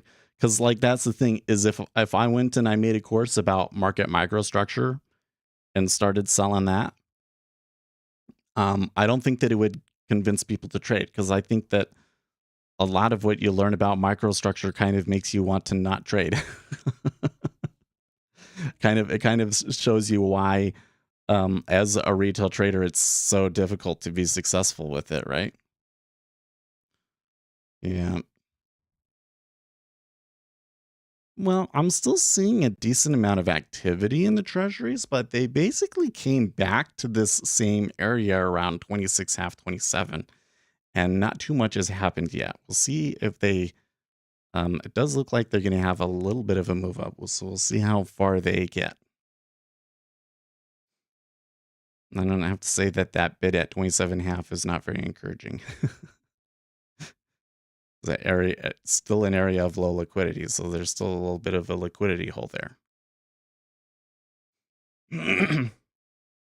Anyways, and one of the things, the thing that guy was saying though that really bothered me was he was saying, well, to prove something, you just need a counterexample. So if I can find somebody that's been successful with technical analysis, that's a counterexample. I was like, no, that's not empirical. Like, you need to understand what the the burden of proof really is to prove something like that, right? Like one person having success with technical analysis doesn't necessarily prove it, although it would depend on how they did it. Like if if they were an algorithmic trader and everything that they made was purely from pure price setups, right? Then you should be able to go in and show me the algorithm and show me the results and make a study and get it peer reviewed, and then that would count. But how do you, if if it's discretionary and things like that, how do you say, well, it really was from his technical analysis rather than what he actually knew about the markets and was incorporating without realizing it? Did anyone have any good streams as Seth will be away? I know we could have Uzi stream. I don't think that Uzi wants to do that sort of thing.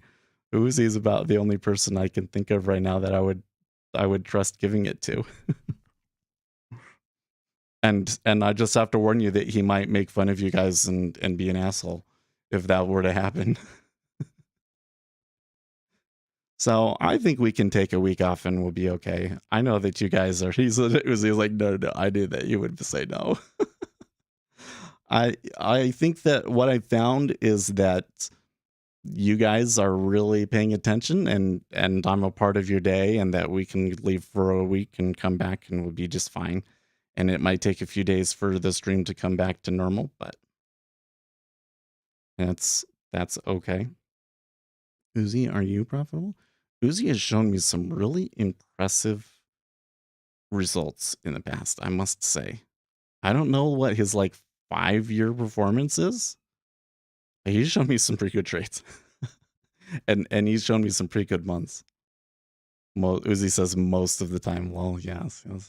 Like here's the thing that drives me nuts is that I don't think that most retail traders really realize what the bar even is or should be, right? Because most of what I see on like Reddit, like people posting results and stuff, are people that have only been trading for a few months. Like they'll have a few months of successful trading, and then they'll like, well, guys, I've made it. I see this all the time, dude. It's funny.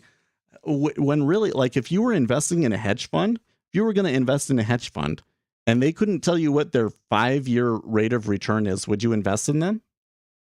Seriously. Like, shouldn't that be the bar?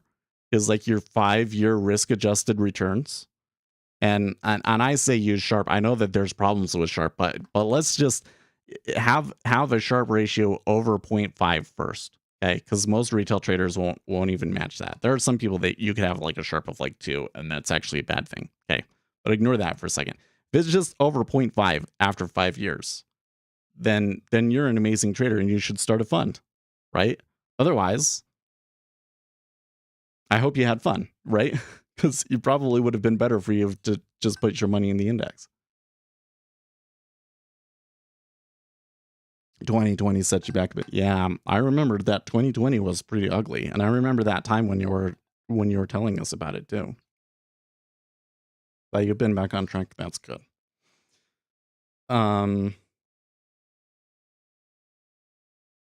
It's interesting, but we'd have to look at the Sharp ratio, right? Because one of the problems is that you might have these periods of returns that are like really, really good, and then you have a really steep drawdown. Like I've spoken to some other influencers in the space, we'll say, right? And the results that they showed me, I was pretty impressed. At least their last year was pretty impressive, but they had like 2 70% drawdowns in that period. It was like, oh man, that's a degenerate gambler right there. Holy crap.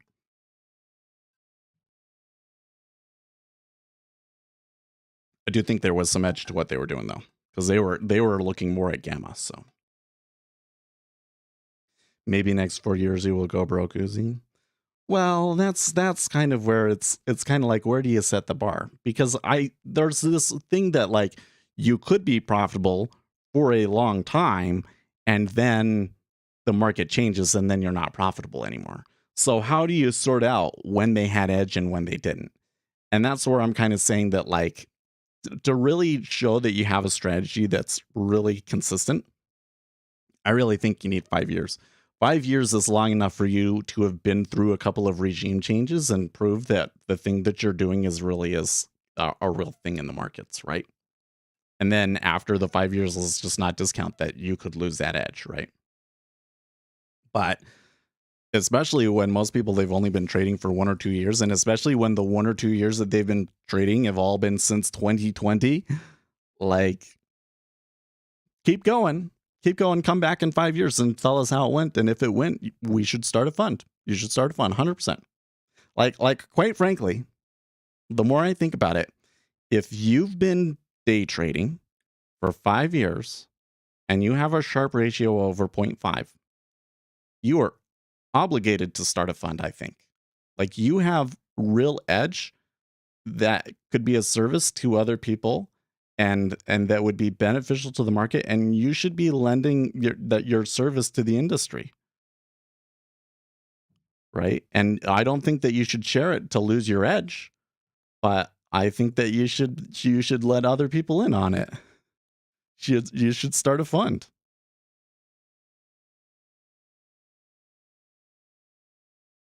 But that's just kind of the question is, like, could you really start a fund though? Doing what you do with other people's money? I don't know. So that's where I kind of think a lot of the problem is that a lot of retail traders don't understand what the bar is. So they come on to a subreddit and they see all of these people that are posting gains over a 6-month period, and they're like, oh, see, people do make money day trading. They don't realize that it's not a large enough time period. And so this is where you get this conception. Like, because honestly, think about it. How can you have an industry where 95% of people fail and yet still have so many people willing to come in and try it, right? And when I asked that in a Futures IO thread, somebody said, well, yeah, but like, plenty of people are willing to do gambling in Vegas too. But I was like, isn't that the same thing? That, like, people don't really realize what the odds are for them gambling in Vegas, and all they ever see are the people that win. And we don't really see the people that throw away their lives, per se.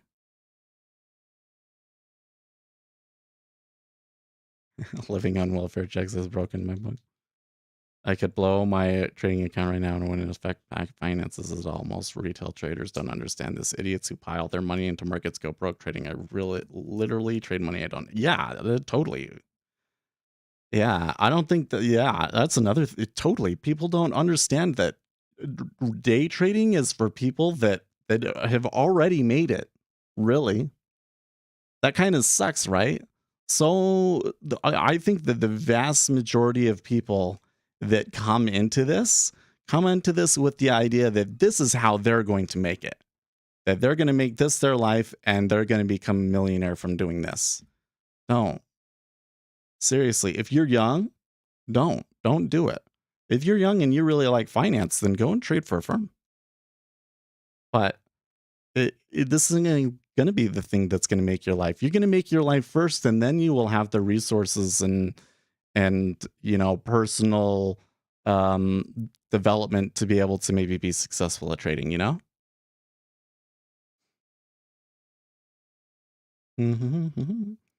Well, we had that little move up. We kind of came back. We balanced at a slightly higher price, but it's still kind of just. This has been an interesting session. It's been pretty dull and choppy this whole session, hasn't it? And I'm wondering if we might just continue to see this all the way up until we close the stream. Often we see moves after the European close or kind of going into that time period. So I bet you there's probably still another small move, but I'm quite surprised at how range bound the Treasury really has been, because the overnight range was like, there was some real action. And I kind of thought that there could be a big reaction. Yeah, if you want to make a million, start with 2 million, right? Yeah. Well, no, listen, if you want to make a million, just contribute as much as you can into your 401k. Yep. Um, you get a good job. I was doing the math. I think that I need to save up like 2.5 million or something like that. And if I keep saving at the rate that I've been, I'm on track to hit that, to hit my retirement goals. So that's the way to do it.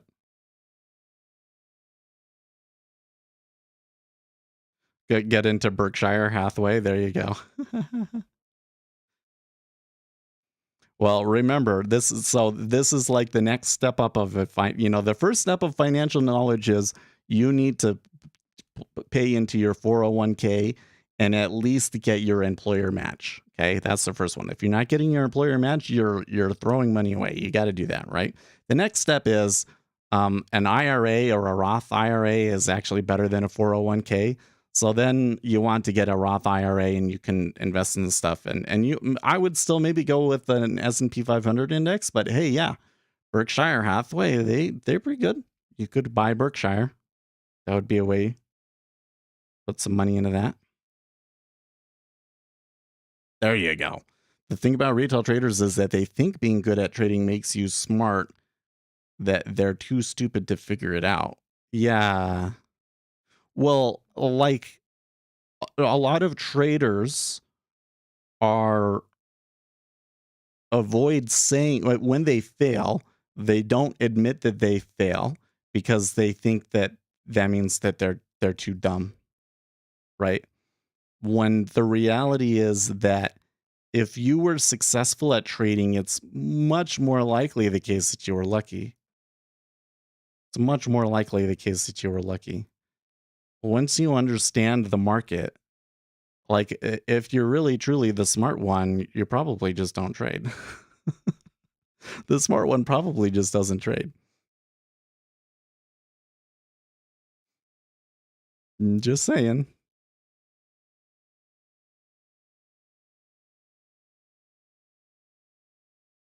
The people that I've seen that have been really successful at this have been really humble. Like Uzi's up there among. I'm not going to say that he's like consistently profitable per se, but he's had a lot more success than most people, right?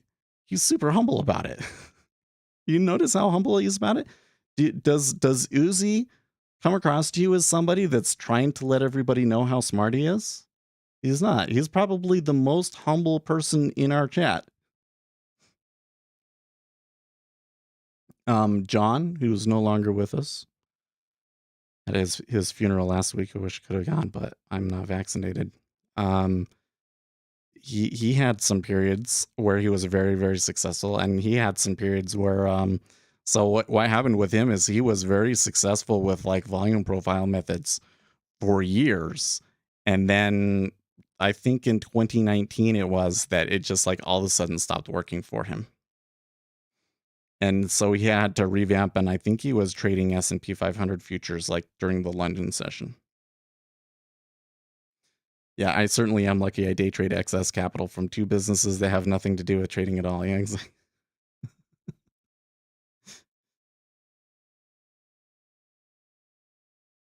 John Bottomley bots. Yeah, he was. So if you go back on my stream and you watch some of the first videos that I ever posted, John is talking to me, and you can hear him talking to me. He also hosted the stream a few times when I was gone. Like when I would go out on vacation, he would stream it for us. The revenue stream I subsist of outside of your trading is more than your trading account will ever be. Yeah. I don't know what had him. I mean, he was a smoker for one thing, and he was pretty old. I don't think he was super old, but I think he was in his 60s. But I don't know why he passed on, but it was really fast. I was kind of wondering why I hadn't heard from him, because we would be writing indicators all the time. Like a month wouldn't be more than a month before he'd come back and have more stuff to program, and I hadn't heard from him in a while, and I was like, "So what's up? Is he gone?" And a couple of well, I forget when it was last time I talked to him. I was like, "Oh, I was getting worried." And he was like, "Oh, no, I'm fine. I've just been doing my own thing." And then next thing I hear from him, it's not going well. Yeah, I know, right? CryptoPop is just trying to troll you. Because we came out. Listen, CryptoPop. The reason why I chose Uzi as an example is because he's somebody that's been extremely transparent with me and has shown me broker statements and stuff, right? So I know what the period that he was successful looked like and what the period that he was unsuccessful would look like. And he has the performance that I think most day traders that have been doing this for a while could only dream of, right? But I'm just saying, even from the even as successful as he's been, the bar that I think that we should have set, which is a 5-year Sharp ratio over zero point 0.5, I don't think that he has that. So the bar for successful day trading, what should be considered successful day trading, almost nobody passes the bar.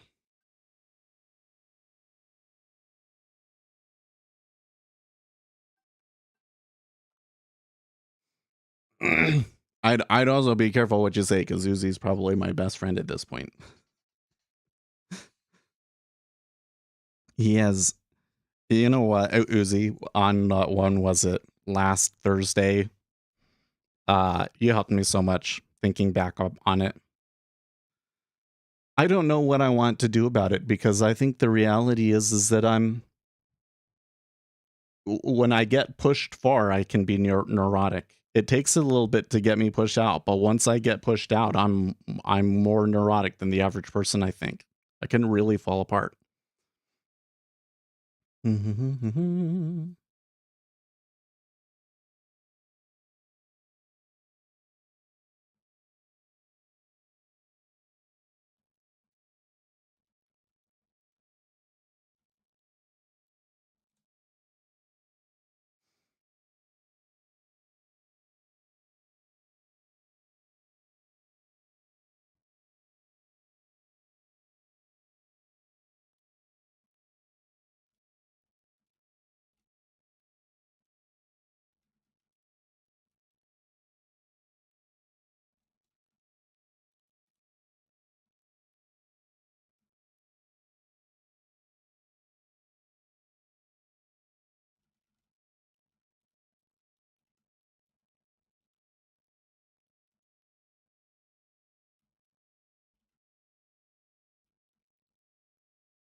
You think they're going to break the high here now? They still haven't done it. That the high is still from really, really early on in the session, 31.5. So they haven't touched 122 yet.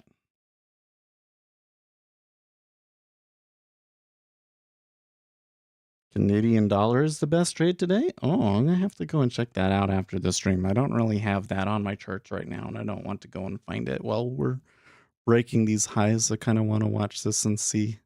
I really hope that we get some stop runs, and after all of that range bound trading and everything, that we get something fun out of it. Yeah. You like Uzis? I do. I don't know, guys. Like, 500 isn't that much. I'm surprised that nobody's, you know, bought that up and then touched 122 even.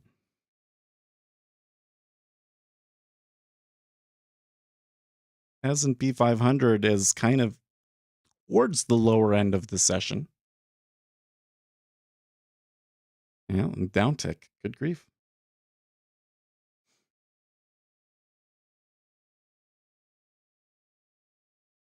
And I was seeing somebody there in Discord. By the way, guys, if you want to chat on Discord, absolutely don't hesitate to come into Discord and ask me questions. But if you're going to do it, I would recommend don't like come in and say like, hi, how are you? And that sort of thing. Just ask the question because I'm probably not going to see it. And so like what you're going to do is you're going to waste like 6 hours doing the back and forth when if you just ask the question from the get-go, you would have gotten the answer a lot faster, you know?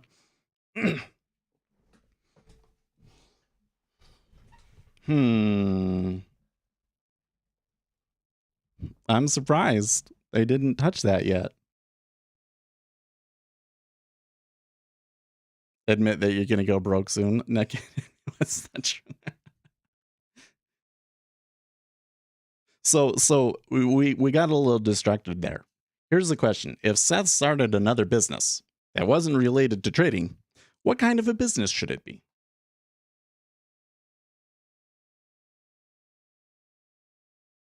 I guess I could do like for hire programming, but I kind of don't enjoy that kind of stuff. I always feel like dealing with project creep and the commitments and stuff I don't like doing that. Consulting maybe would be nice. Maybe that's what I should do is I should start a consulting business. That made me go Will Smith. Is going Will Smith, is that going to be anything? Because really it was kind of like Will Smith pulled a Kanye to some extent, but then when you think about it, what Kanye did is like not even remotely as bad. Okay, so they're hitting back into 30.5, but there's actually been a fairly sizable iceberg sell at 30.5. You like being slapped though? Ah! Oh, okay. So one of the things that my wife, she did the masks, but the problem with the masks was that everybody wants different cloth and everything. That wasn't a very sustainable business. So now what she's doing is she's got a vinyl cutter and she's making vinyl mugs, like glasses, you know. They got those big tumblers that are like made out of metal or whatever and putting stuff on them. So, and she's making them specifically for flight attendants. So that might be interesting, yeah. See how far she goes with that. So she's been pretty successful with the mask thing, and I'm kind of sitting here being like, oh, she might. Let's see how far she goes with this time around. Because that's what she did when, just when she had the baby. And she's going to be doing that again. If I can get her to get into Affinity Designer and make her own designs, then I think we could do some cool stuff, yeah?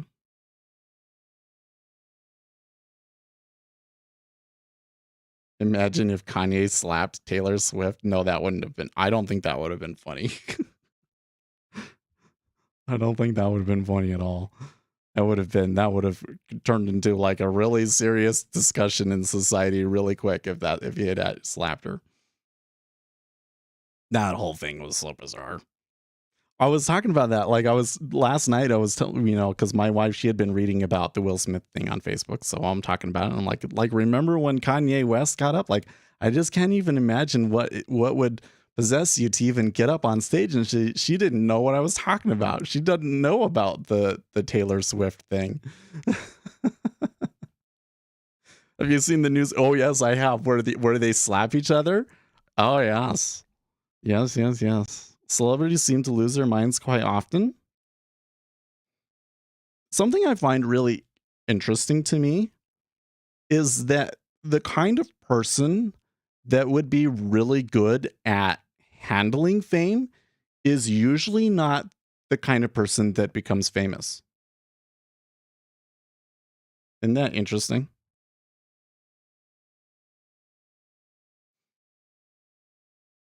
Yeah, if you're just an average person and you have fame and you have sycophants around you all the time and everything, listen, I think that if I had sycophants around me all the time, I might do something stupid. I mean, you never know what you're going to do until you're in that situation, but I don't know how I would react when everybody was always telling me, I don't know, I guess here on stream, a lot of people will speak nicely of me and I'm always I was kind of trying to temper that, but I mean, man, come on. Listen, I've never had to deal with anything even remotely close to probably what Will Smith does, and it does kind of seem to me from the speech that he gave that that's probably happening to him, you know? That it's going to his head. Man, Crypto Pop is so aggressive. Why are you being like this? This one guy hyperextended his elbow. Tough.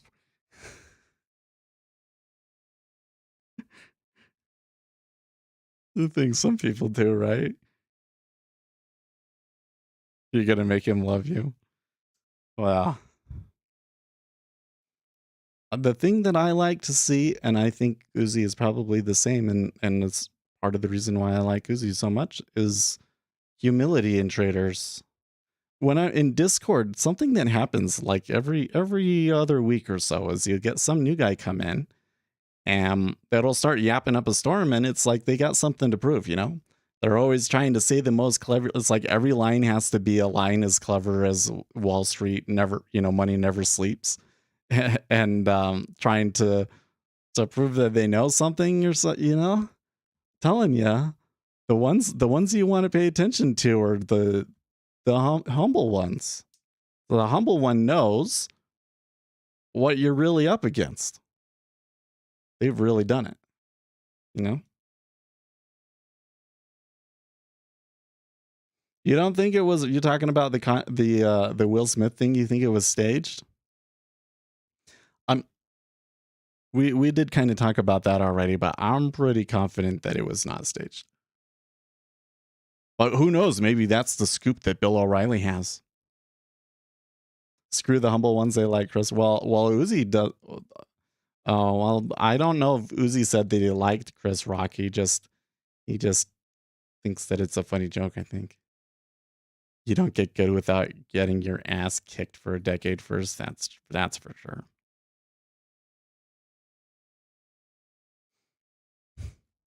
That's we're talking about where is the bar?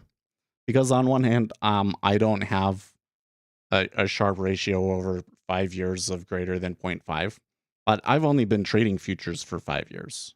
So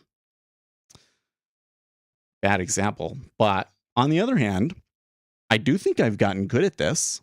I think that I'm probably better at this than 80% of other traders. But that's really good. That's not good enough. You know?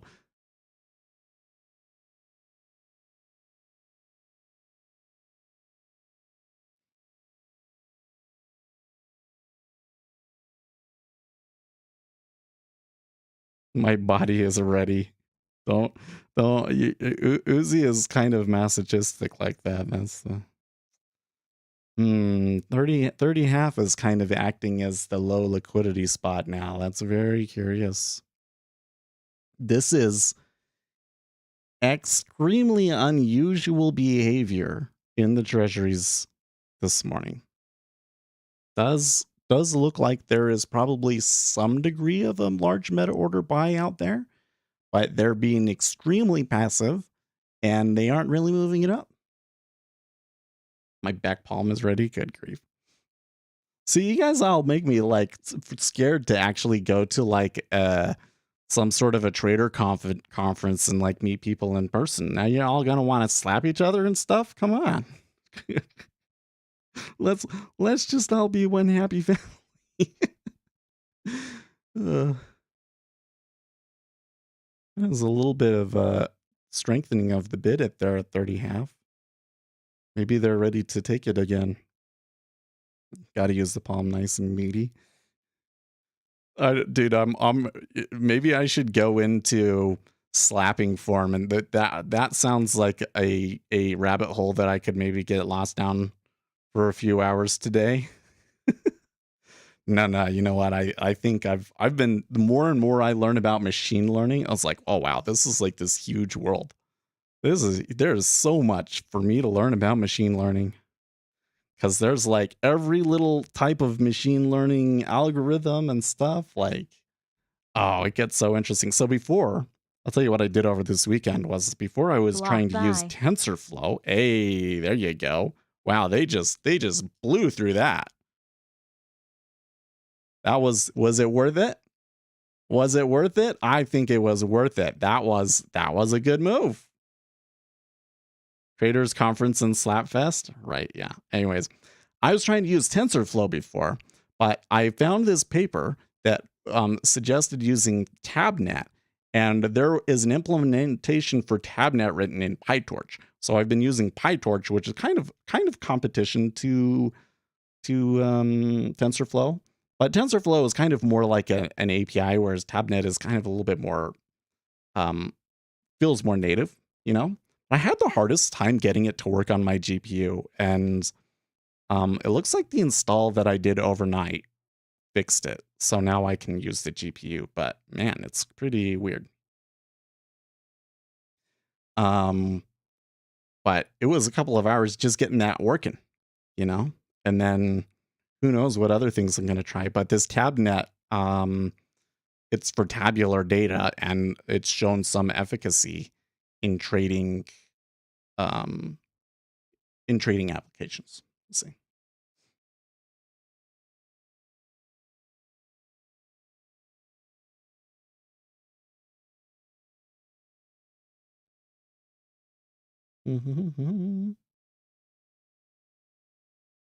Hmm.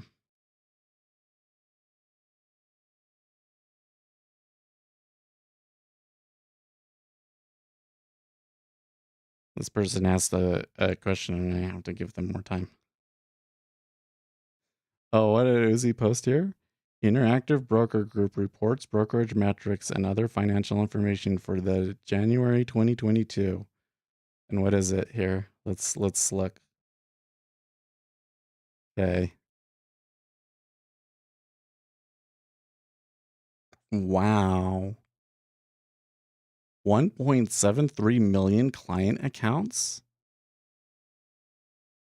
is how many accounts Interactive Broker. Oh, that's right. There was that whole argument.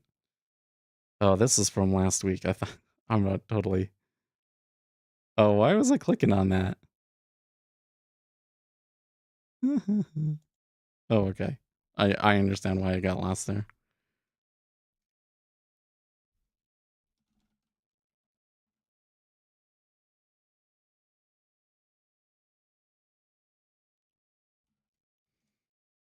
That stop run was really satisfying, wouldn't you say?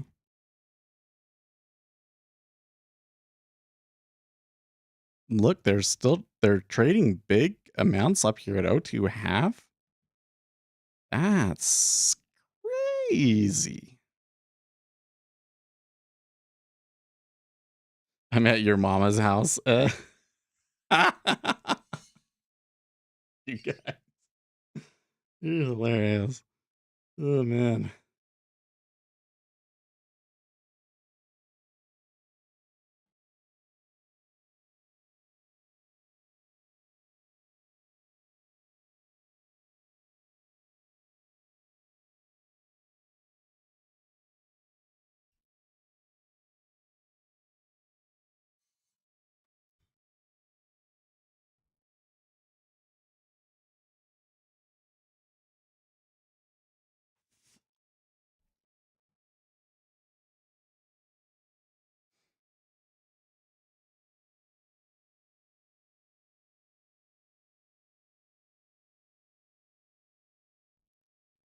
You afraid of He's down in Florida. Where do you live, CryptoPop? What do you think? Well, I'm not really seeing gold move off of this. We're seeing a move in natural gas this morning, but I don't think that has anything to do with the move in the S&P 500 or in the treasuries. As we're seeing the treasuries move higher, we are seeing the S&P 500 collapse a little bit, but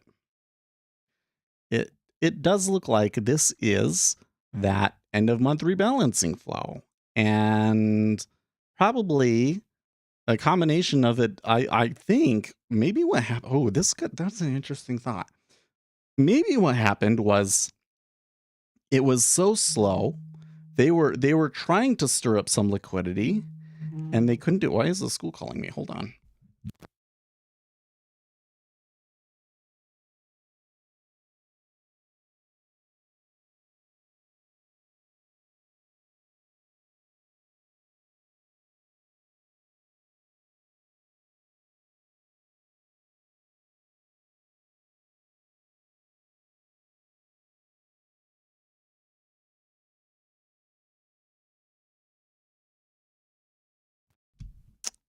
Doc's your boy, Seth? No, I don't. I mean, I don't know exactly where he lives. I know he lives in Florida somewhere. How can she slap? That's what when I saw that was my first thought was, how can he slap? I'm a little worried about that right there. The 425 was kind of where I was looking.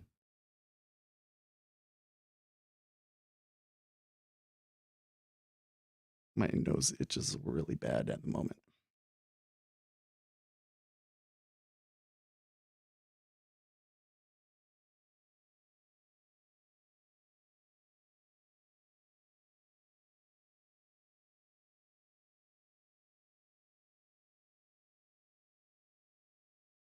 Okay.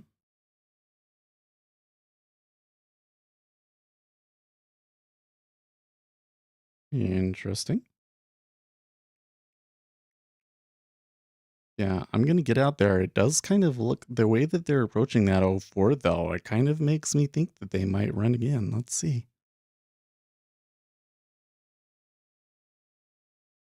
Pay-per-view event. Totally right.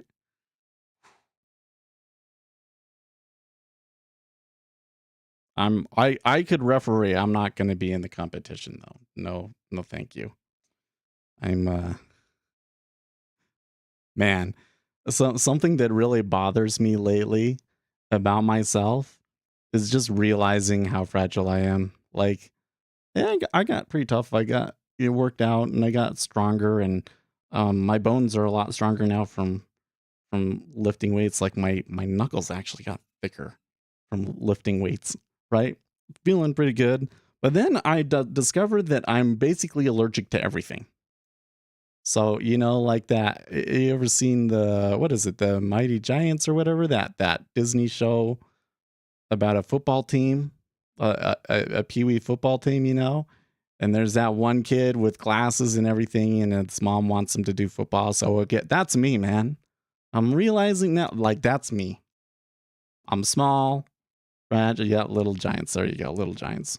Man, I hate being that, but that's just the genes that I was born with. There's nothing I can do about it. What a throwback. I know, right? That was one of those movies that in its time, it was like a real, like people really enjoyed watching it, but you don't hear about it very much anymore. Just probably because it's like not prominently shown on streaming, right? But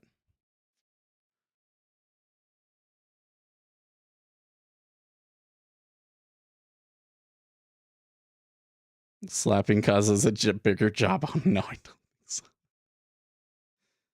No, I did this allergy test, and I turned out that I was allergic to like all but two of the things that they test of the like 30 or 40 things they tested on me. Like, it's crazy. How am I that allergic? Last night, I'm thinking about it because when I went to bed last night, I felt like everything itched. My eye itches a little bit right there. I'm a little better because I took an allergy pill, but how am I allergic to that much stuff? Okay, there they bid at 03.5. Um, well, that's interesting. As soon as 3 lots hit into it, they sold back into it. But it does look like they're going to build up a reasonable bid and they're going to try and push through it. So that I think it's very likely at this point that 04 does go bid. But the question is, will there be another stop run through it? Because it does very much seem to me like somebody really wanted to buy, and because it had been so range bound and slow that they weren't really able to get very much from it. So I don't know how far this will go. I would think that after that having happened, that you would want to back off a little bit, right? Make another liquidity hole happen here in the 04 area and try and get some more volume through it before trying to push it even higher. Weight bearing causes more calcium absorption. I think so. I wonder, because I'm not a big guy at all, but I have seen many people that are way bigger than me and they weigh less than me. I'm like, do I have that much fat on me, or like I'm just don't know where it's getting put or something? Because how can they have so much more muscle on them and still be the same weight as me? It's insane. Yeah, there's some MBOs at the highs. Well, they didn't take the 04. A few traded into it, but they didn't take it. That doesn't preclude it, sitting here a little bit and stepping up again. But I thought, given the time frame that I like to trade and having gotten $30 on one trade with one contract, which was very, very impressive, right? I want to take it off there. That's kind of where I tend to take it off. Yeah, you know how I know I love you? Because I could ban you from the channel and I haven't done it yet. I know, right? He's trying so hard. Like, I don't understand why he's trying so hard to stir something up.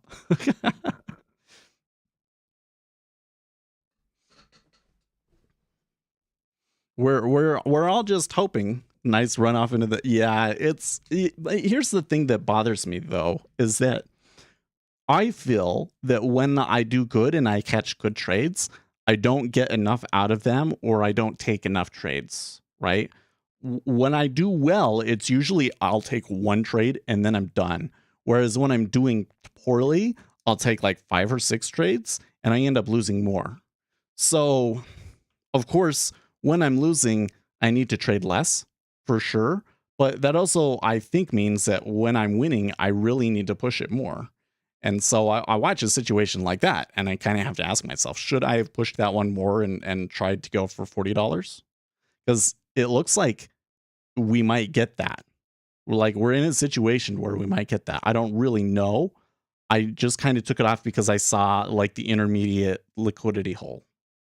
So, that's kind of what's going through my head right now. Doesn't mean that it's a bad trade, but, we could kind of sort it out. Like, this is definitely something that I think we need to put a lot of research into, is trying to estimate how much there actually is out there. If we're expecting a large meta order, how much are we expecting to come through? We saw about 15,000 come through in the 10-year treasury. That's a pretty decently sized move. That's where probably it might push through a little bit. Well, okay, there you go. 04. So 4.5 would have been the 40, and then I would if I had gotten to 405, then I would definitely be thinking about taking it off. Just because to get $50 on one trade is a lot. In and out most big moves, that's true. That's true. But when you get trends, the trends have a tendency to go a lot further. Man, what the heck? Dave Portnoy has tweet of the day. The only stand-up comedian I've ever purchased tickets to watch is Chris Rock. He's my favorite stand-up comedian ever. His only response here is a full 2-hour Will Smith / Jada roast. The entire family on the table. It would be the best thing ever. Like, on one hand, that's a little scary to think about, but on the other hand, like, bravo, sir. Bravo. Yeah, that was another good stop run when they got above 04, wasn't it? Not quite. You didn't get too much in the micros from it, though. The 30-year didn't really go as much. There seems to be a lot more in it in the 10-year. So let me come back here because we do have some auctions today, right? Okay, so the auction today is a 5-year note auction. And then tomorrow we get the 10 then, right? Is that, let me come to Forex Factor. I haven't even really looked at what the news for the week is. This week, excuse me. Okay, tomorrow we get HPI's Jolts.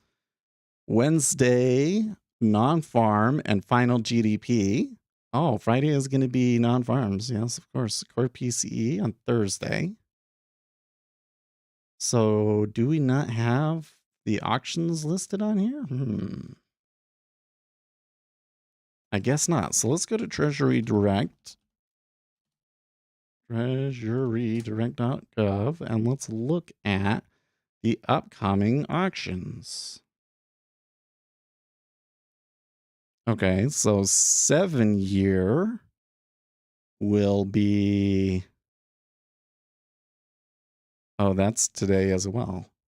Oh, no, 7-year is tomorrow. They don't have anything scheduled for the bonds. Oh, that's interesting. So it's 2 and 5 today, though, which is a little unusual. Well, they came back through that really hard. So, you know what's something I see happen in the Treasury? It took me a long time to admit this, but it definitely seems like it's a thing, is that when you get a really big move and it comes to that place where there's like the distribution, and I like to tend to get out, there's almost always a small little push further and then it comes back.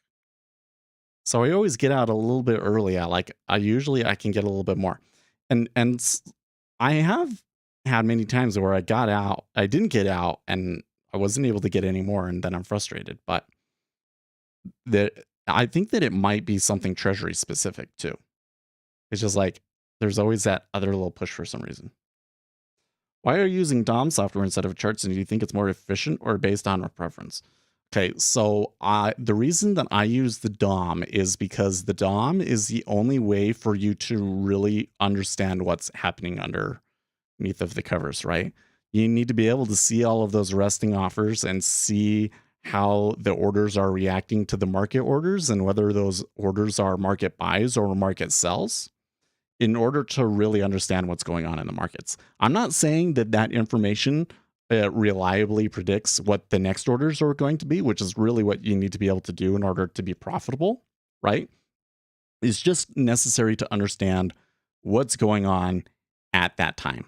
So let's walk through the example that we had today. We came in, we had a really bad day on Friday, right? We had a pretty big move overnight during, I think, the Asian session, right? And there was some commotion in the Japanese yen. But then we come into today, and some edges that we have for today is that we know that there tends to be end of month rebalancing, which tends to be positive bonds. And especially as of late, most likely that they'll have to sell equities and buy bonds. So that's the rebalancing that we know is coming. And we have these auctions, and the 20-year auction was really positive. There would maybe some reason to think that today's auction would also be for the 5 and the 7-year would also be positive. Okay. So I'm looking to go short rates. Okay. So I was able to pick a pretty good spot just based on looking at the range and looking what the order flow was, because what you'll see in the order flow is there will be a spot, and it's kind of here at 04. There will be a spot of low resting liquidity. You see it right now, it's at 03.5, right? It's like they're not going to be able to put up more than 1,000 lots there, right? And then they're going to trade up, and maybe 500 will be on the bid, maybe even less than that. And it will just go back and forth there. And then if they hit into 04, those offers will be strong. And if they hit into 02.5, those bids are going to be strong. And basically, the resting liquidity here is less than here, right? And so from that, I can kind of see what the range is going to be. and I can look at the chart and I can verify that. So I say, okay, it's relatively quiet. They're trading a range here, so I should be able to get in this general area. I got in, and then I just waited, and I never saw flow that really concerned me, really made me say, oh yeah, like they're going to sell it again really hard today. This trade doesn't make any sense, right? But I wouldn't be able to make that determination if I couldn't see the volume coming through and the orders and things like that, right? So the DOM, I believe, is necessary to really understand what is going on at the market microstructure level, okay? Charts can be useful, but charts are really more useful to just see, okay, yesterday, did it move up or down? Where are we compared to yesterday? Which are all useful things, but on their own, I haven't really found to be very predictive, right? So I really like trading in the DOM. I'm not saying that it's necessary to be successful or anything, but that's why I use the DOM. That's why I promote it. You can see some of that stuff. You can get indicators on the charts to show you similar things, but I just don't think it shows it to you as well as the DOM does. Plus, the Jigsaw software is just really great software, I must say. Really impressed with it. Every time, I'm just, because I don't think that it's like, the most amazing thing in the world or anything, but anytime I go and I look at other competing software, and that just makes me realize how good Jigsaw is. There's a lot of pretty poorly done trading software out there, so good luck with that, champ. I know. Why he thinks he's gonna, but he's been trolling this whole time. That's what he's been doing since he's been here. Was somebody else before that, wasn't it? Who was it that they were trying to get banned? Or maybe it was Uzi before too. Yeah, okay. I also trade stocks where I do chart analysis and have level 2 data on the side, which shows the bid and ask and the size of the orders. Isn't this more efficient to also use chart patterns as a confirmation? Well, who knows? So I saw a study this weekend, and these guys, they used, well, I think it was just one guy actually. He put a bunch of technical indicators together and some order flow indicators into a machine learning system to trade silver, and it showed some efficacy. I don't think that it was over a large enough time period. I don't think he had enough data, but it was promising looking. But the one of the things that he didn't do is he didn't show the importances, or I forget what the term is, but basically you can come in and you can say, okay, for each feature, each piece of information that you're putting into the model, how much does that feature contribute to the final output of the machine learning model? And he didn't post that. I've asked him, we'll see if he comes back and we'll see what was more indicative, the order flow indicators or the technical analysis indicators. He had a bunch of technical analysis indicators on there. It was kind of weird, actually, to be honest with you. But from that perspective, though, if we just assume that whole kind of setup works, basically what it's saying is that the whole system of things that you need to use to really have any chance of being effective is more complicated than an individual human can track and figure out on their own. You have to use machine learning to sort the system out. So I don't know. But another thing was that they were using open interest information. I don't know where they were getting that from, but they had like open interest for every minute, which seems to me to be something that would be really useful to have and might be critical for that system to work, right? I've never been able to find any individual technical analysis indicator or combination of technical analysis indicators that I can combine together in NinjaTrader and backtest that really showed enough efficacy.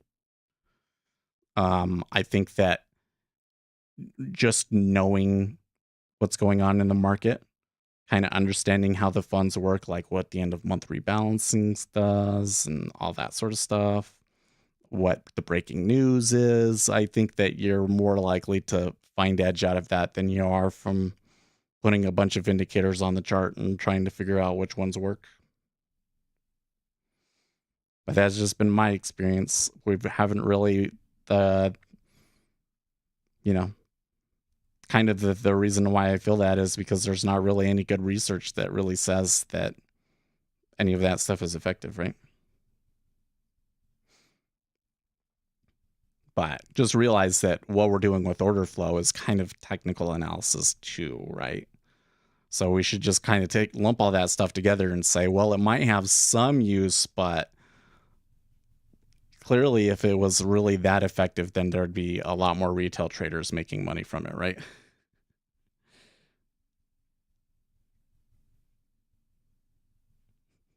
Oh, good grief.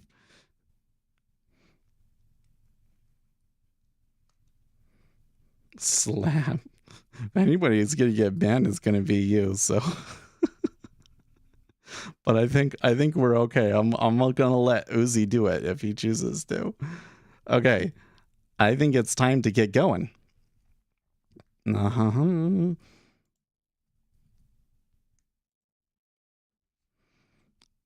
Bonds, surprise, breakout. And we don't talk about Will Smith.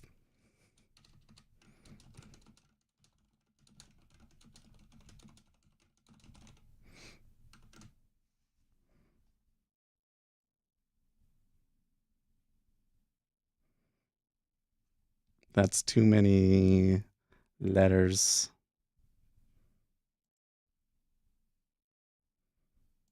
Let's just call it Bonds Breakout, and we don't talk about Will Smith. There we go. Thanks for the insight. I appreciate it. I'll tell you, Joe, I do have some videos on this channel about proven in stylized behaviors of markets. Everything that I put on the videos are things that I feel that I can prove. So if you want to know, like, what do we know for sure, then that's what my channel is all about. And obviously, retail day trading is really hard. So I will see you guys.